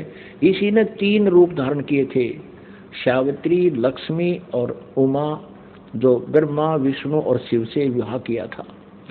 एकाकिनी होकर भी वह माया संयोग वसात अनेक हो जाती है। वे जो सदाशिव हैं, ये सरपुरुष के बारे में जानकारी है, ब्रह्मा विष्णु महेश के पिता के विषय में, ये उन्हें परम पुरुष ईश्वर शिव, शंभु और महेश्वर कहते हैं। अब देखना 101 पृष्ठ पर रुद्र संहिता का हम ये 6वां अध्याय पढ़ रहे हैं। वे अपने सारे अंगों पर भस्म रमाए रहते हैं। उन काल रूपी ब्रह्म ने, इसे काल कहो चाहे ब्रह्म कहो, सर्वपुरुष कहो, ज्योति निरंजन कहो, उन काल रूपी ब्रह्म ने एक ही समय शक्ति के साथ, नाथ नहीं है, शक्ति के साथ यानी दुर्गा के साथ शिवलोक नामक अक्षेत्र का निर्माण किया था। उस उत्तम अक्षेत्र को काशी कहते हैं। वह परम निर्वाण या मोक्ष का स्थान है जो सबके ऊपर विराजमान है। वे प्रिया और प्रियतम रूप शक्ति और शिव है। प्रिया और प्रियतम यानी पत्नी और पति रूप में दुर्गा और ये काल रूपी ब्रह्म कहो चाहे इसको सदाशिव कहो, ब्रह्मा विष्णु महेश का पिता। दुर्गा और काल जो परमानंद स्वरूप है उस मनोरम क्षेत्र में नित्य निवास करते हैं। शिव और शिवाने, शिव यहाँ ये काल रूपी ब्रह्म है क्योंकि शिव का रूप धारण भी कर लेता है ये अपने पुत्र जैसा, क्योंकि अपने वास्तविक रूप में कभी किसी के समक्ष नहीं आता। ये शिव यानी इस काल रूपी ब्रह्म ने, ये काल रूपी ब्रह्म ने, शिव और शिवा ने, काल और दुर्गा ने प्रलय काल में भी उस अक्षेत्र को अपने सानिध्य से मुक्त नहीं किया है। देव से ब्रह्मा जी बता रहे हैं नारद को, एक समय उस आनंद वन में रमण करते हुए शिवा और शिव के मन में, काल और दुर्गा के मन में, दुर्गा और काल के मन में, सरपुरुष के मन में यह इच्छा हुई कि किसी दूसरे पुरुष की सृष्टि करनी चाहिए, यानी कोई बच्चा उत्पन्न करना चाहिए, लड़का, जिस पर यह सृष्टि संचालन का महान भार रखकर हम दोनों केवल काशी में रहकर इच्छा अनुसार विचरें और निर्वाण धारण करें। ऐसा निश्चय करके शक्ति सहित सर्वव्यापी परमेश्वर शिव ने, इस काल रूपी ब्रह्म ने दुर्गा के साथ रमण किया। अपने वाम भाग के 10वें अंग पर अमृत मल दिया, पति पत्नी व्यवहार किया। फिर तो वहां से एक पुरुष प्रकट हुआ, एक पुत्र की उत्पत्ति हुई। देखना 102 पृष्ठ पे संक्षिप्त शिव पुराण हम पढ़ रहे हैं। अब यहाँ और पुत्र जो उत्पन्न हुआ इस काल रूपी ब्रह्म ने यानी शिव व्यापक होने के नाम विख्यात हुआ। दुर्गा और काल रखा। ये आपने 6वां अध्याय पढ़ लिया रुद्र संहिता का। पुण्यात्माओं, ये अपने वही सदग्रंथ हैं जिनके आधार मानकर हम ये ज्ञान ग्रहण करते थे। ये आचार्य ब्राह्मण गुरु हमें ये बताया करते थे कि शिव पुराण में ऐसा लिखा है, हम इसलिए आपको बता रहे हैं। विष्णु पुराण में ऐसा लिखा है, देवी पुराण में ऐसा लिखा है। तो हम सोचा करते थे ये जो बता रहे हैं दंत कथा शायद ऐसा ही लिखा होगा क्योंकि ये संस्कृत जानते हैं। आज ये सदग्रंथ उनके लोक वेद के विपरीत ज्ञान बता रहे हैं। अब इसमें स्पष्ट हो गया, काल रूपी ब्रह्म सरपुरुष कहो, ज्योत निरंजन कहो, इसे काल कहो या इसे सदाशिव कहो, ये ब्रह्मा विष्णु महेश का पिता है।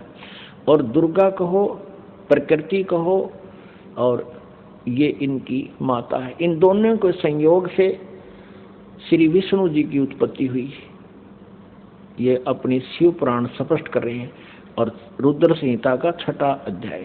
अब आपको 7वें अध्याय में ब्रह्मा जी कहते हैं फिर मेरी उत्पत्ति भी ऐसे की, दुर्गा और काल ने दोनों ने मिलकर, ब्रह्म ने। देखिए ये रुद्र संहिता है और ये हमने 6वां अध्याय यहाँ तक पढ़ लिया। अब 7वां देखते हैं, 103 पृष्ठ पे। ब्रह्मा जी कहते हैं देवर से, ब्रह्मा जी कहते हैं नारद को देवर से, तत्पश्चात कल्याणकारी परमेश्वर साव सदाशिव ने पूर्ववत प्रयत्न करके, जैसे विष्णु जी को उत्पन्न किया, मुझे अपने दाहिने अंग से उत्पन्न किया। उन परमेश्वर ने मुझे तुरंत ही अपनी माया से मोहित करके नारायण देव के नाभि कमल में डाल दिया और लीला पूर्वक मुझे वहां से प्रकट किया।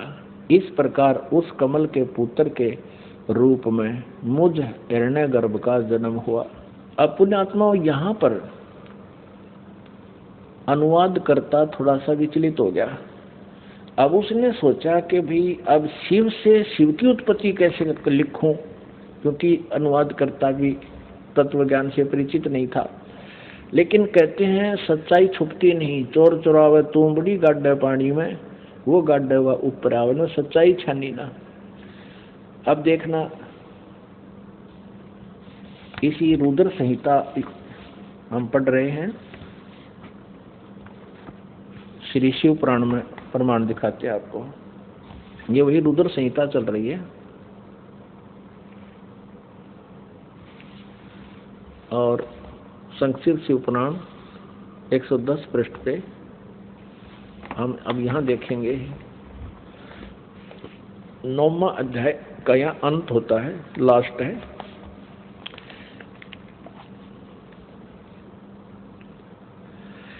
इस प्रकार ब्रह्मा विष्णु और रुद्र इन 3 देवताओं में गुण हैं। इस प्रकार ब्रह्मा विष्णु रुद्र इन 3 देवताओं में गुण हैं, परंतु शिव गुणातीत माने गए हैं।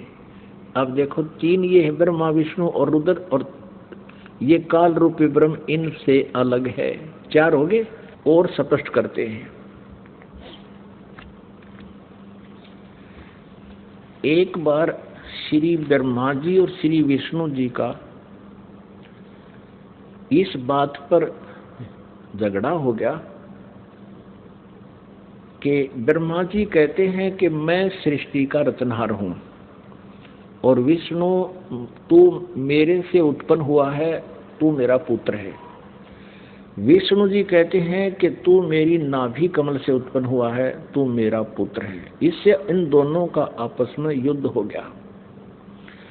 उस झगड़े का निपटारा करने के लिए इस काल रूपी ब्रह्म ने, इनके पिता ने इनके बीच में एक स्तंभ गाड़ दिया, एक लिंग खड़ा कर दिया, तेजों में स्तंभ बहुत लंबा, उसका कोई और छोर इन दोनों को नहीं मिला। तो इनका युद्ध तो बंद हो गया, उसकी खोज करने लगे कितना लंबा चौड़ा है। अंत में कहते हैं फिर कुछ देर के बाद ये शिव रूप में इसने प्रतिज्ञा की है काल ने कि मैं अपने वास्तविक रूप में कभी किसी को दर्शन नहीं दूंगा। इसलिए ये कभी ब्रह्मा रूप धारण कर लेता है, कभी विष्णु रूप धारण कर लेता है, कभी शिव जी का रूप धारण कर लेता है। तो वहां शिव जी रूप में आकर प्रकट हो गया और इन दोनों से कहा कि पुत्रों, तुमने अपने आप को भुला दिया है और तुमने जो सृष्टि और सतीथि के जो डिपार्टमेंट मुझसे लिए हैं, ये तुमने तप करके लिए हैं। और इसी प्रकार रुद्र और महेश्वर ने भी अलग अलग विभाग मुझसे प्राप्त किए। अब आपको दिखाते हैं विद्वेश्वर संहिता में, यही शिव पुराण, ये संक्षिप्त शिव पुराण गीता प्रेस गोरखपुर से प्रकाशित है और वही हम पढ़ रहे हैं, पहले जो आपको दिखाया था। हनुमान प्रसाद पोदार इसके संपादक हैं। अब हम फिर विद्वेश्वर संहिता पढ़ते हैं।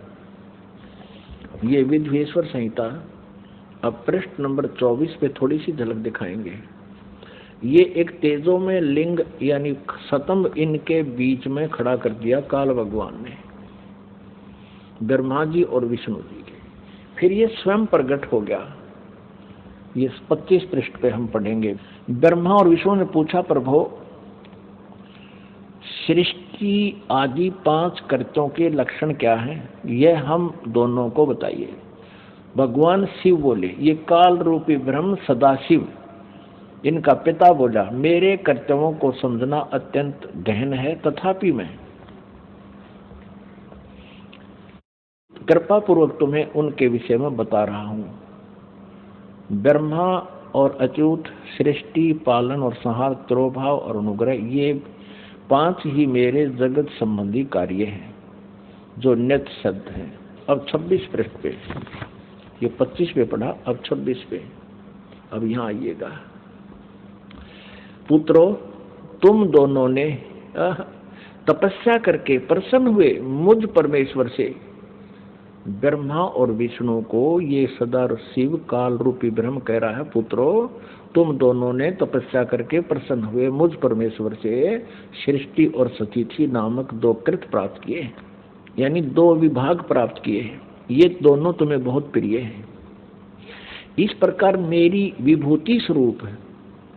अब वहां शिव के रूप में खड़ा था ये काल।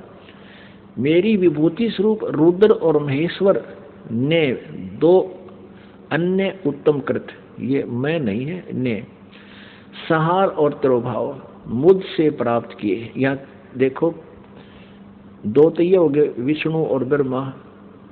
पुत्रों, तुमने तो स्थिति, सृष्टि और स्थिति ये 2 विभाग ले रखे हैं, और इसी प्रकार मेरी विभूति स्वरूप, क्योंकि वो उस समय शिव रूप में खड़ा था, रुद्र और महेश्वर ने 2 अन्य उत्तम कृत संहार और तिरोभाव मुझसे प्राप्त किए हैं। ये 4 हो गए ये, और 5वां ये बोल रहा है शिव। आगे देखो, ये स्पष्ट ये काल बोल रहा है, ब्रह्म बोल रहा है, सरपुरुष बोल रहा है। यहां से आइएगा, इसी के यानी 26 पृष्ठ पे हम पढ़ रहे हैं विद्वेश्वर संहिता का। यहां देखिए, मैंने पूर्व काल में अपने स्वरूप भूत मंत्र का उपदेश किया है, जो ओंकार के रूप में प्रसिद्ध है। वह मंगलकारी मंत्र है। सबसे पहले मेरे मुख से ओंकार यानी ओम प्रकट हुआ, जो मेरे स्वरूप का बोध कराने वाला है। ओंकार वाचक है, मैं वाच्य हूँ। यह मंत्र मेरा स्वरूप ही है। प्रतिदिन ओंकार का निरंतर स्मरण करने से मेरा ही सदा स्मरण होता है। मेरे उत्तरवर्ती मुख से अकार का, पश्चिम मुख से उकार का, दक्षिण मुख से मकार का, पूर्ववर्ती मुख से बिंदु का और मध्यवर्ती मुख से नाद का प्राकट्य हुआ। इन 5 अक्षरों से इस प्रकार 5 अवयवों से युक्त ओंकार का विस्तार हुआ है। इन सभी अवयवों से एकीभूत होकर यह प्रणव ओम नामक एक अक्षर हो गया। गीता जी अध्याय नंबर 8 के श्लोक नंबर 13 में गीता ज्ञानदाता ये ब्रह्म, ये सरपुरुष श्री कृष्ण जी में प्रवेश करके बोल रहा है, ओम इति एकाक्षरम। श्रीमद् भगवत गीता अध्याय नंबर 8 के श्लोक नंबर 13 में गीता ज्ञानदाता ये ब्रह्म है, ये सरपुरुष है, श्री कृष्ण जी में प्रवेश करके बोल रहा है अपने पुत्र विष्णु के शरीर में, समझ लो। और ये कह रहा कि ओम इति एकाक्षरम ब्रह्म व्यवहारण माम अनुसमरण ये प्रयाति तदंदेहम सयाति परमाम गतिम। माम ब्रह्म, मुझ ब्रह्म का केवल एक ओम अक्षर है, नथिंग एल्स। उच्चारण करके सिमरण करता हुआ ये प्रयाति तदंदेहम सयाति परमाम गतिम, जो शरीर छोड़कर जाते समय इसका सिमरण करता हुआ जाता है, यानी अंत समय में भी इसी का सिमरण करता हुआ शरीर छोड़ता है। सयाति परमाम गतिम, वह मेरे ओम नाम से जो लाभ मिलना है वो परम गति प्राप्त होती है। इससे सिद्ध हो गया कि गीता जी को ये काल ही बोल रहा है जो ब्रह्मा विष्णु महेश का पिता है। और आगे देखो इन्होंने गड़बड़ी कहाँ की है, अनुवादकर्ताओं ने इसमें गलत मंत्र अड़ा दिया। हम इसको यहाँ पढ़ रहे हैं, इन सभी अवयवों से एकीभूत होकर वह प्रणव ओम नामक एक अक्षर हो गया। और गीता जी अध्याय नंबर 8 के श्लोक नंबर 13 में भी कहा है, ओम इति एकाक्षरम ब्रह्म व्यवहारण माम अनुसमन यह प्रियाति तदम देहम सयाति परमागति। अब देखो इन्होंने यहां गड़बड़ कर दिया है कि इन्होंने ओम नमः शिवाय यह 5 अक्षर मंत्र बता दिया। ये गलत है, ये बिल्कुल गलत है। यहां लिखा है कि इन सभी अवयवों से एकीभूत होकर यह वह प्रणव ओम नाम एक अक्षर हो गया। ये गलत है, ओम नमः शिवाय ये मंत्र गलत है। ये शास्त्र विदिता कर मनमाना आचरण है, ये नहीं करना चाहिए। पुण्यात्मा, आज से 600 वर्ष पहले परमात्मा ने लगभग 600 वर्ष पहले यही अमृत ज्ञान अपनी अमृत वाणी में सच्चिदानंद घन ब्रह्म की वाणी में कहा था।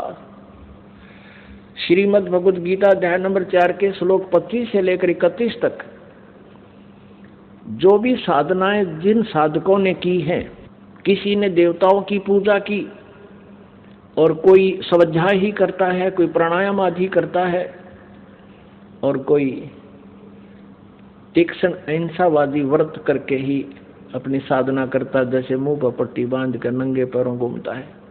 कोई स्वाध्याय करता है, गीता जी का नित्य पाठ करता है, कोई वेदों के पाठ करता है, कोई किसी प्रकार की। कहते सभी साधक अपनी अपनी साधनाओं को पाप नाशक जानने वाले हैं।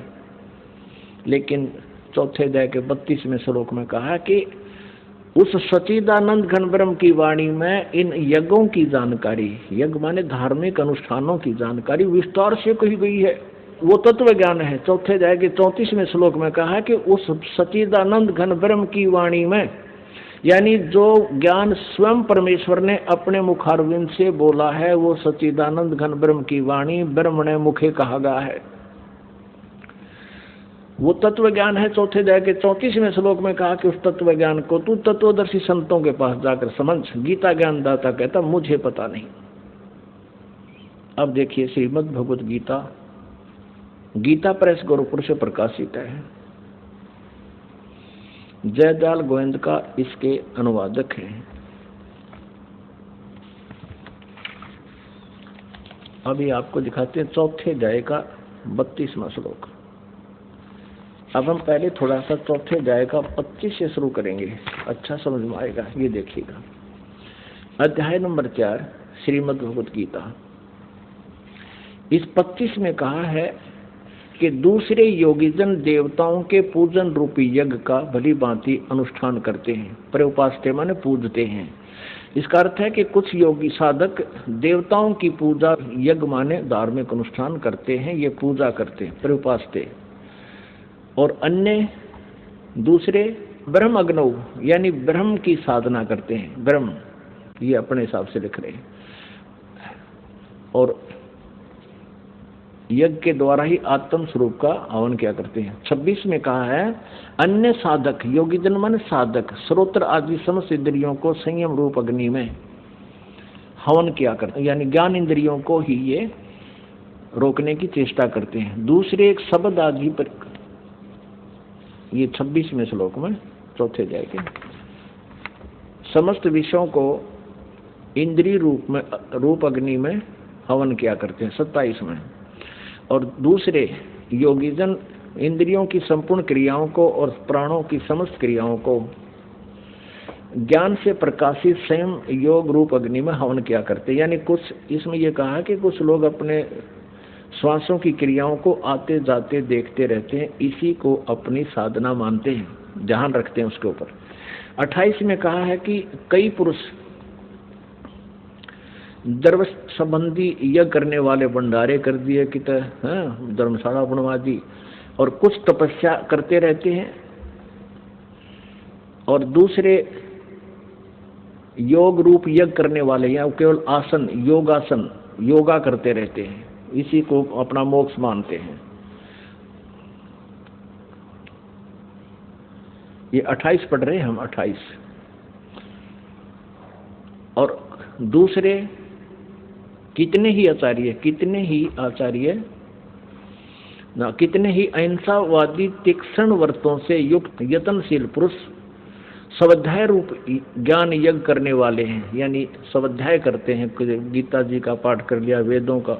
29 में कहा है, दूसरे कितने ही साधक योगी जन अपान वायु में प्राण वायु को, यानी प्राणायाम की क्रियाओं को हवन करते हैं, और प्राण वायु को अपान वायु में, और कितने ही नियमित आहार अल्पाहारी रहते हैं। प्राणायाम प्राण पुरुष और प्राण और अपान की गति को रोककर प्राणों को प्राणों में ही हवन किया करते हैं। वे सभी साधक यज्ञों के द्वारा पापों का नाश कर देने वाले यज्ञों को जानने वाले हैं। अपने आत्माओं, इन गीता अध्याय नंबर 4 के श्लोक 25 से लेकर 30 तक आपने पढ़ लिया। इसका कहने का भाव ये है यहाँ पर कि कोई ऐसी साधना करता है और सभी साधक अपने साधनाओं को पाप नाशक जानते हैं। यदि वो ये समझें कि साधना ठीक नहीं है, पता लग जाए, तो कोई ना करे इनको। तो अब बताया है कि चौथे अध्याय के 31वें श्लोक में कहा है कि जो साधना नहीं करते, भक्ति करते ही नहीं, उनको ना यहाँ सुख ना परलोक में सुख। अब चौथे अध्याय के 32वें श्लोक में कहा है कि जिन साधनाओं का वर्णन यज्ञों का 25 से लेकर और 30 तक किया है, इस प्रकार की अनेक प्रकार की विस्तार के साथ यज्ञों की जानकारी, यज्ञ माने धार्मिक अनुष्ठानों की जानकारी सच्चिदानंद घन ब्रह्म की वाणी में विस्तार से कही गई है, ब्रह्मणे मुखे। अब यहाँ अनुवादकर्ताओं ने चौथे अध्याय के 32वें श्लोक में गड़बड़ी कर दी अज्ञानता के कारण। उन्होंने ब्रह्मणे मुखे का अर्थ लिख दिया ब्रह्म की वाणी। लिखना था सच्चिदानंद घन ब्रह्म की वाणी में, यानी जो वेदों से अन्य है, क्योंकि श्रीमद् भगवत गीता का ज्ञान वेदों वाला ही है। और इसमें 2 प्रकार का ज्ञान है। एक तो इस ब्रह्मक्षर पुरुष का अपना मत है, और एक वेदों का ज्ञान है। जो वेदों वाला ज्ञान है वो वेदों से तुलना होता है तो वो सही है, और जो युद्ध करवाने के लिए इसने कुछ अटकलबाजी करके बताया कि ये मेरा मत है, ऐसी साधना जो कुछ भी इसने ज्ञान दिया, तो वो मत, इसका भी मत अल्पज्ञ है ये भी, क्योंकि स्वयं कहता है कि उस तत्व ज्ञान को तत्वदर्शी संतों के पास जाकर समझ। इसको कंप्लीट नॉलेज नहीं है आध्यात्मिक ज्ञान का। गीता ज्ञान दाता को भी कंप्लीट नॉलेज नहीं है, इससे सिद्ध है। अब देखिएगा चौथे अध्याय का 31 और 32 श्लोक, श्रीमद् भगवत गीता चौथे अध्याय का। अब 30 तक हमने पढ़ लिया। 31 में सिर्फ इतना कहा है कि एक श्रेष्ठ अर्जुन, यज्ञ से बचे हुए अमृत का अनुभव करने वाले योगी जन, यानी शास्त्र अनुकूल साधना करने वाले,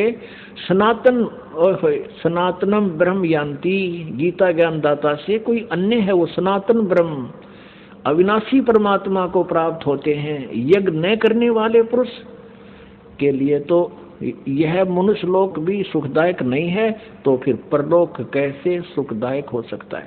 अब 32 में चौथे अध्याय के अब 32वें श्लोक में इन्होंने यहाँ गड़बड़ कर दी।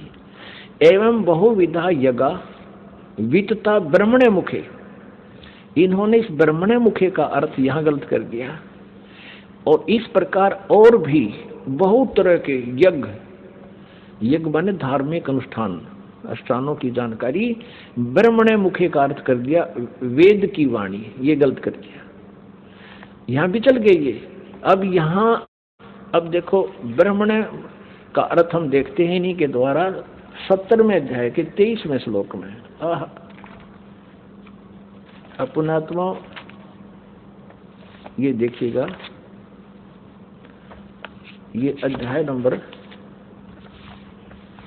ये 17वां अध्याय है,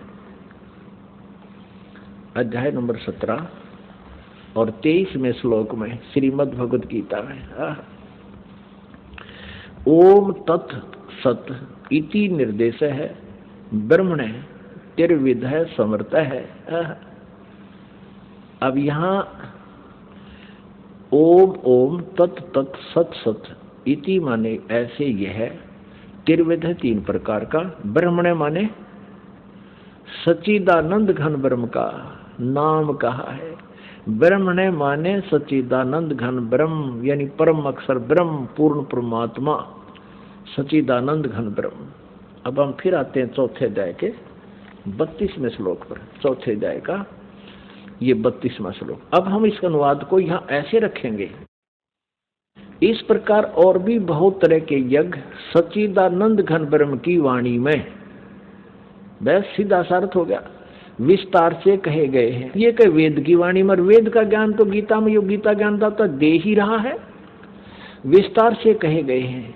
उन सब को तू कर्म जान, यानी काम करते करते चलते फिरते सिद्ध होने वाले हैं। इसी प्रकार तत्व से जानकर उनके अनुष्ठान द्वारा तो कर्म बंधन से सर्वथा मुक्त हो जाएगा। और 33 में ये कहा है कि शर्यान दर्वमयात यगात ज्ञान यज्ञ है परंतम सर्वकर्म अखिलम पार्थ ज्ञाने प्रीस समाप्ते। इसका अर्थ है कि अज्ञानतावश बिना अंधाधुंध, वैसे ही द्रव्य यज्ञ माने धन का कहीं दान कर देने से अच्छा तो पहले ज्ञान यज्ञ समझ। यहाँ देखना 33वां श्लोक। हे परंतु अर्जुन, द्रव्यमय यज्ञ की अपेक्षा ज्ञान यज्ञ अत्यंत श्रेष्ठ है। ज्ञान यज्ञ माने तत्व ज्ञान जो सच्चिदानंद घन ब्रह्म की वाणी में है, उसको समझ।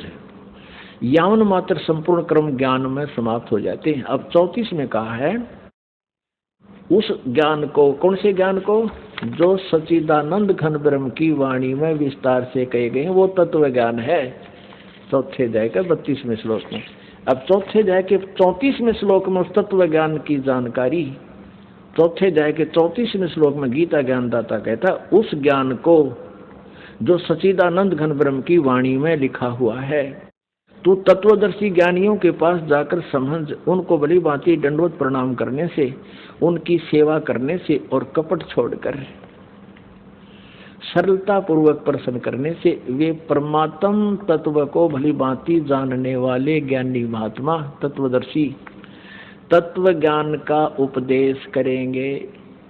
अपने आत्मा अपने पवित्र सदग्रंथ श्रीमद् भगवद गीता जी कितना निर्णायक ज्ञान दे रहे हैं। और ये अज्ञानी आचार्य, गुरु, मंडलेश्वर, ये ब्राह्मण आज तक इन सदग्रंथों को ना समझ सके और ना हमें समझा सके।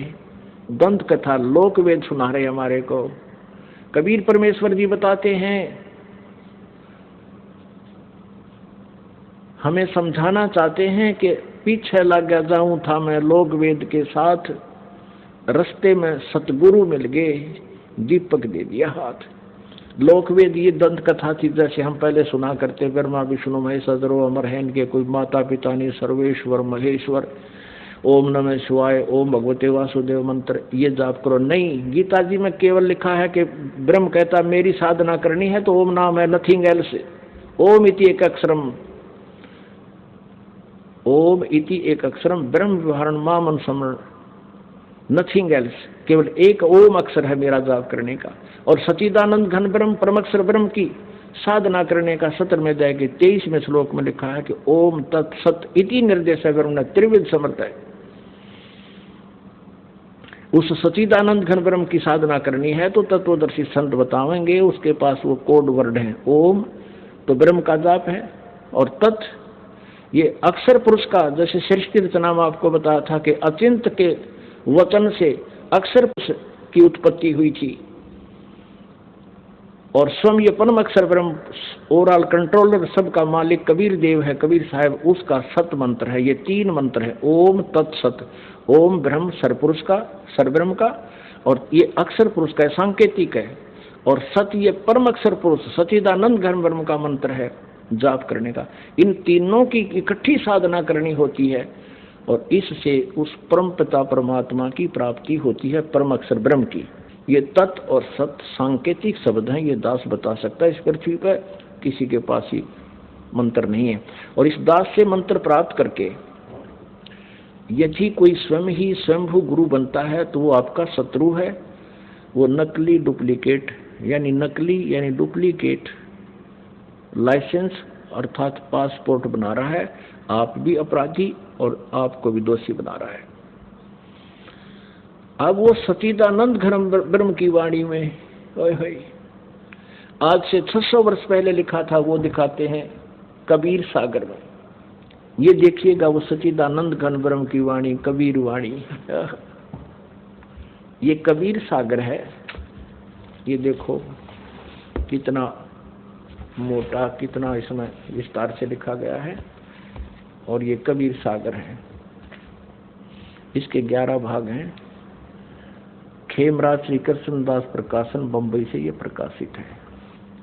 कबीर सागर, ज्ञान सागर, कबीर पंथी भारत पथिक स्वामी युगलानंद विहारी द्वारा पुरस्कृत।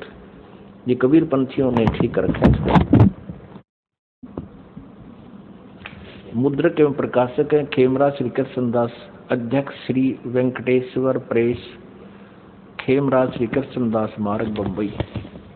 अब इसमें दिखाते हैं आपको। अब देखिएगा पृष्ठ नंबर, ये है ज्ञान बोध, कबीर सागर में ज्ञान बोध 20 पृष्ठ पर ज्ञान बोध, और इधर है बोध सागर, ज्ञान बोध में बोध सागर में ये 21 पृष्ठ पे है। परमात्मा कबीर साहब ने अपने प्यारी आत्मा धर्मदास को बताया, धर्मदास ये जग बोराना, कोई न जाने पद निर्वाणा। निर्वाण पद माने मोक्ष मार्ग। धर्मदास ये जग बोराना, कोई न जाने पद निर्वाणा। यही कारण मैं कथा पसारा, जग से कहिए वो राम नियारा। ये नाम गलती से लिखा है, मिसप्रिंट है। यही ज्ञान जग जीव सुनावो, सब जीवों का भरम नसाओ। अब मैं तुमसे कहूँ चिताई, त्रिदेवन की उत्पत्ति भाई। तीनों देवता ब्रह्मा विष्णु महेश की जन्म बताता हूँ कैसे हुआ। कुछ संक्षेप कहूँ गहुराई, सब संशय तुमरे मिट जाई। भरम गए जग वेद पुराणा, आदि राम का भेद न जाना। ये राम है। राम राम सब जगत बखाने, आदि राम कोई बिरला जाने। ये कबीर पंथियों भी विचलित थे, इन्होंने भी नहीं समझा परमात्मा को, यहाँ कुछ मिसप्रिंट कर दिया, अपनी सूझबूझ से गड़बड़ी कर दी। उसके लिए गरीबदास साहिब जी को परमात्मा ने वो ज्ञान देकर ये इसको सुचारू करवाया है। यहाँ से स्पष्ट है कि राम राम सब जगत कहे, आदि रामन सनातन परमात्मा सच्चिदानंद घन ब्रह्म को कहते कोई बिरला जाने। राम राम सब जगत बखाने, आदि राम कोई बिरला जाने। ज्ञानी सुने सो हृदय लगाई, मूर्ख सुने तो गम न पाई। क्या बताते हैं कि मैं बताने जा रहा हूँ, ब्रह्मा विष्णु महेश के माता पिता बुद्धिमान होंगे, वो समझ जाएंगे प्रमाणों को देखकर, और मूर्ख मान्य ना करते, उनकी तो आदत होती है बकवाद करने की। माँ अष्टंगी पिता निरंजन, ये जम दारुण वंशन अंजन। पहले कीन निरंजन राई, पीछे से माया उपजाई। माया रूप देख अति शोभा, देव निरंजन तन मन लोभा। काम देव धर्म राय सताए, देवी को तुरंत धर खाई। पेट से देवी करी पुकारा, हे साहेब मेरा करो उभारा। पेट से देवी करी पुकारी, साहेब मोहे करो उभारी। टेर सुनी सतगुरता आए, अष्टंगी के बंद छुड़वाए। यहाँ वास्तविकता यह है कि टेर सुनी तहाँ हम आए, परमात्मा कहते हैं अष्टंगी के बंद छुड़वाए। अब 22 पृष्ठ पे ज्ञान बोध कबीर सागर। धर्मराय को हिकमत कीना, नखरेखा से भग कर लीना। अब कहते हैं उस काल ने उस दुर्गा के प्रजनन इंद्री स्वयं ही लगाई। धर्मराय करे भोग विलासा, माया को रही तब आशा। यानी दुर्गा प्रेग्नेंट होगी। 3 पुत्र अष्टंगी जाए, ब्रह्मा विष्णु शिव नाम धराए। ओए होए। तीन पुत्र अष्टंगी दुर्गा ने पैदा किए शिव काल के संयोग से, और ब्रह्मा विष्णु और शिव नाम धराए। तीन देव विस्तार चलावे, इनमें ये जग धोखा खावे। पुरुष गम कैसे के पावे, काल निरंजन जग भरमावे। तीन लोग अपने सुत दीन्या, सोन निरंजन बासालीन्या। अपने तीनों पुत्रों को तीन लोकों का राज देकर, पृथ्वी पाताल और स्वर्ग का, और स्वयं कहते ऊपर सुन में जा बैठा। सुन माने ऊपर, जहां और कोई ना हो, वो कम प्लेस में, जहां इसने तीन रूप बना कर अपने तीन स्थान बना रखे। तीन देव सो उनको झावे, निरंजन का वह पार न पावे। ब्रह्मा विष्णु महेश को अपने पिता की भी प्राप्ति नहीं हो सकी है, इसलिए उनको निराकार बता रहे हैं। ये अलख निरंजन बड़बट पारा, तीन लोक जीव करे आहारा। ब्रह्मा विष्णु शिव नहीं बचाए, सकल खाए पुन धूर उड़ाए। तिनके सुत हैं तीनों देवा, आंदर जीव करत है सेवा। अब परमात्मा क्या बता रहे हैं कि इन दुर्गा और काल के ये तीन पुत्र हैं, रजगुण ब्रह्मा, सतगुण विष्णु, तमगुण शिव।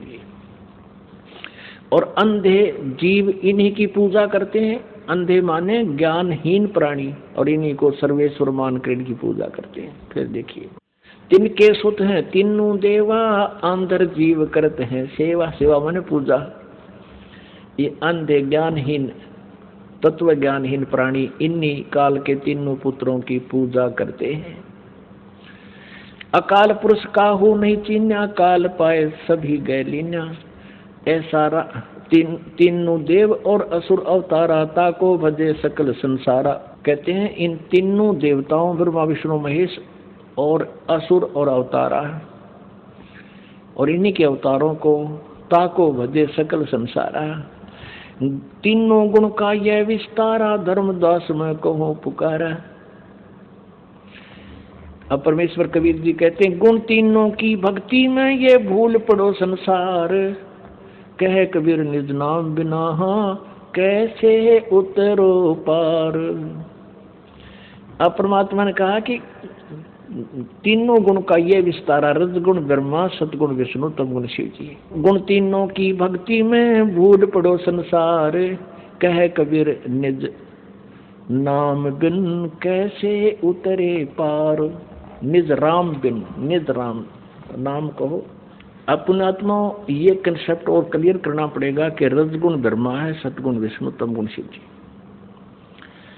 और फिर गीता जी का थोड़ा सा भेद आपको देंगे। गीता जी में यही प्रमाण है तीनों की रचना का, जन्म का। ये देखिएगा मार्कंडेय पुराण में ये तीन गुण क्या है ये दिखाते हैं। यह मार्कंडेय पुराण गीता प्रेस गोरखपुर से प्रकाशित है। गीता प्रेस गोरखपुर से प्रकाशित है। इसके 123 पृष्ठ पर आपको दिखाते हैं। ये पृष्ठ 123, और यहां पर देखिएगा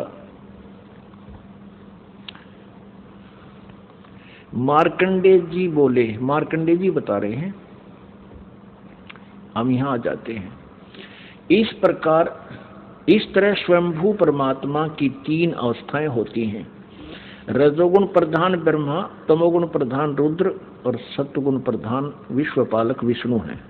ये ही तीन देवता हैं और ये ही तीन गुण हैं। कितना स्पष्ट कंसेप्ट क्लियर हो गया। और भी क्लियर करते हैं, क्योंकि जब तक ये कंसेप्ट कति क्लियर नहीं बोलेगा कि रजगुण ब्रह्मा, सतगुण विष्णु, तमगुण शिव जी, तब तक यह बात सिर चढ़े नहीं कि गुण तीनों की भक्ति में ये भूल पड़ो संसारे। कहें कबीर निज नाम बिना कैसे उतरो पार। ये श्रीमद देवी भागवत हिंदी टीका से थी, इसमें संस्कृत भी साथ है, प्रथम भाग है। और ये कहाँ से प्रकाशित है? अथ देवी भागवतम सभाष्टीकम समाचम। यह खेमराज श्री कृष्ण दास प्रकाशन बम्बई 4, यहाँ से प्रकाशित है। अब यहाँ आते हैं इसके तीसरे स्कंद में। अथ श्रीमद देवी भागवते भाषा टीका युक्ते तृतीय स्कंद है प्रारंभते। अब तीसरा स्कंद प्रारंभ होता है। इसमें प्रश्न नंबर 11 पर, यह है 11 पृष्ठ, और भाषा टीका युक्त तृतीय स्कंद अध्याय 5 का और मंत्र नंबर 8 है, ये 7वां यहाँ समाप्त हुआ श्लोक और 8वां प्रारंभ होता है। भगवान शंकर अपनी माता दुर्गा से कह रहे हैं, हे माता, यदि हमारे ऊपर सदा आप दयायुक्त हो तो हमको तमोगुण में किस प्रकार प्रदान किया और ब्रह्मा रजोगुण और हरि सतोगुण युक्त क्यों किए। अब यहाँ देखिएगा, ये संस्कृत है, वो हिंदी पढ़ी संस्कृत है। ये 7वां समाप्त हुआ, 8वां प्रारंभ हुआ। यदि दया धर्मना न सदा अंबिके कथम अहम विहित च। अहम माने मैं किस प्रकार बना दिया। तमोगुण है, तमोगुण। और कमल जय, कमल से उत्पन्न होने वाले ब्रह्मा को रजोगुण संभव, रजोगुण क्यों बना। सुहित किमु सतोगुण हरि, और विष्णु जी को आपने सतोगुण क्यों बनाया। आप जी ने श्रीमद देवी भागवत में ये स्पष्ट क्लियर हो गया और श्री शिव पुराण में स्पष्ट हो गया कि प्रकृति और प्रधान दुर्गा को कहते हैं और तीनों गुण रजगुण ब्रह्मा सतगुण विष्णु तमगुण शिव जी। तो अब आप जी को श्रीमद भगवत गीता में दिखाते हैं कि प्रकृति दुर्गा और इस काल रूपी ब्रह्म जो गीता बोल रहा है श्री कृष्ण में प्रवेश करके, इन दोनों के संयोग से इन तीनों गुणों रजगुण ब्रह्मा सतगुण विष्णु तमगुण शिव जी की उत्पत्ति हुई। देखना, क्योंकि श्रीमद भगवत गीता दिखाते हैं।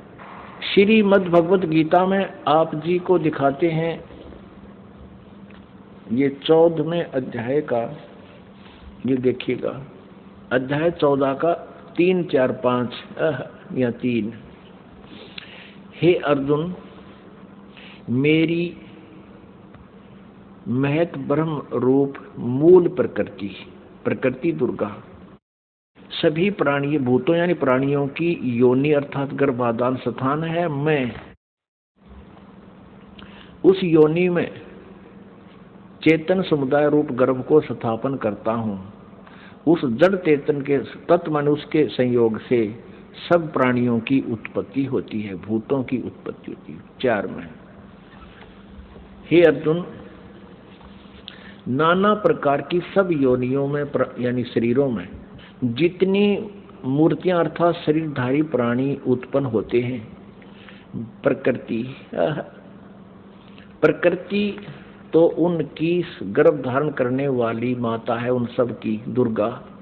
दुर्गा तो उनकी माता है, मैं बीज स्थापन करने वाला पिता हूँ। आगे देखो 5वें में, हे अर्जुन, सतगुण विष्णु रजगुण ब्रह्मा और तमगुण शंकर, ये प्रकृति से उत्पन्न दुर्गा से उत्पन्न तीनों गुण यानी तीनों देवता अविनाशी जीव आत्मा को शरीर में बांधते हैं, यानी कर्मा उनके अनुसार ये इन तीनों रजगुण ब्रह्मा सतगुण विष्णु तमगुण शिव जी ये दुर्गा से जन्मे हैं, इनका जन्म हुआ है। और कर्मानुसार शरीर में यानी कर्म दंड के आधार से हमें यहाँ पर रखते हैं। अपने आत्माओं परमात्मा कहा करते थे कि मेरी बात कहते हैं या दुनिया अजब दीवानी मेरी कही एक ना मानी। क्या कहा करते परमात्मा, निरंजन धन तेरा दरबार, निरंजन धन तेरा दरबार, जहाँ पर तनिक ना न्याय विचार। कबीर परमेश्वर पूर्ण ब्रह्म परम पूज्य कबीर परमेश्वर जी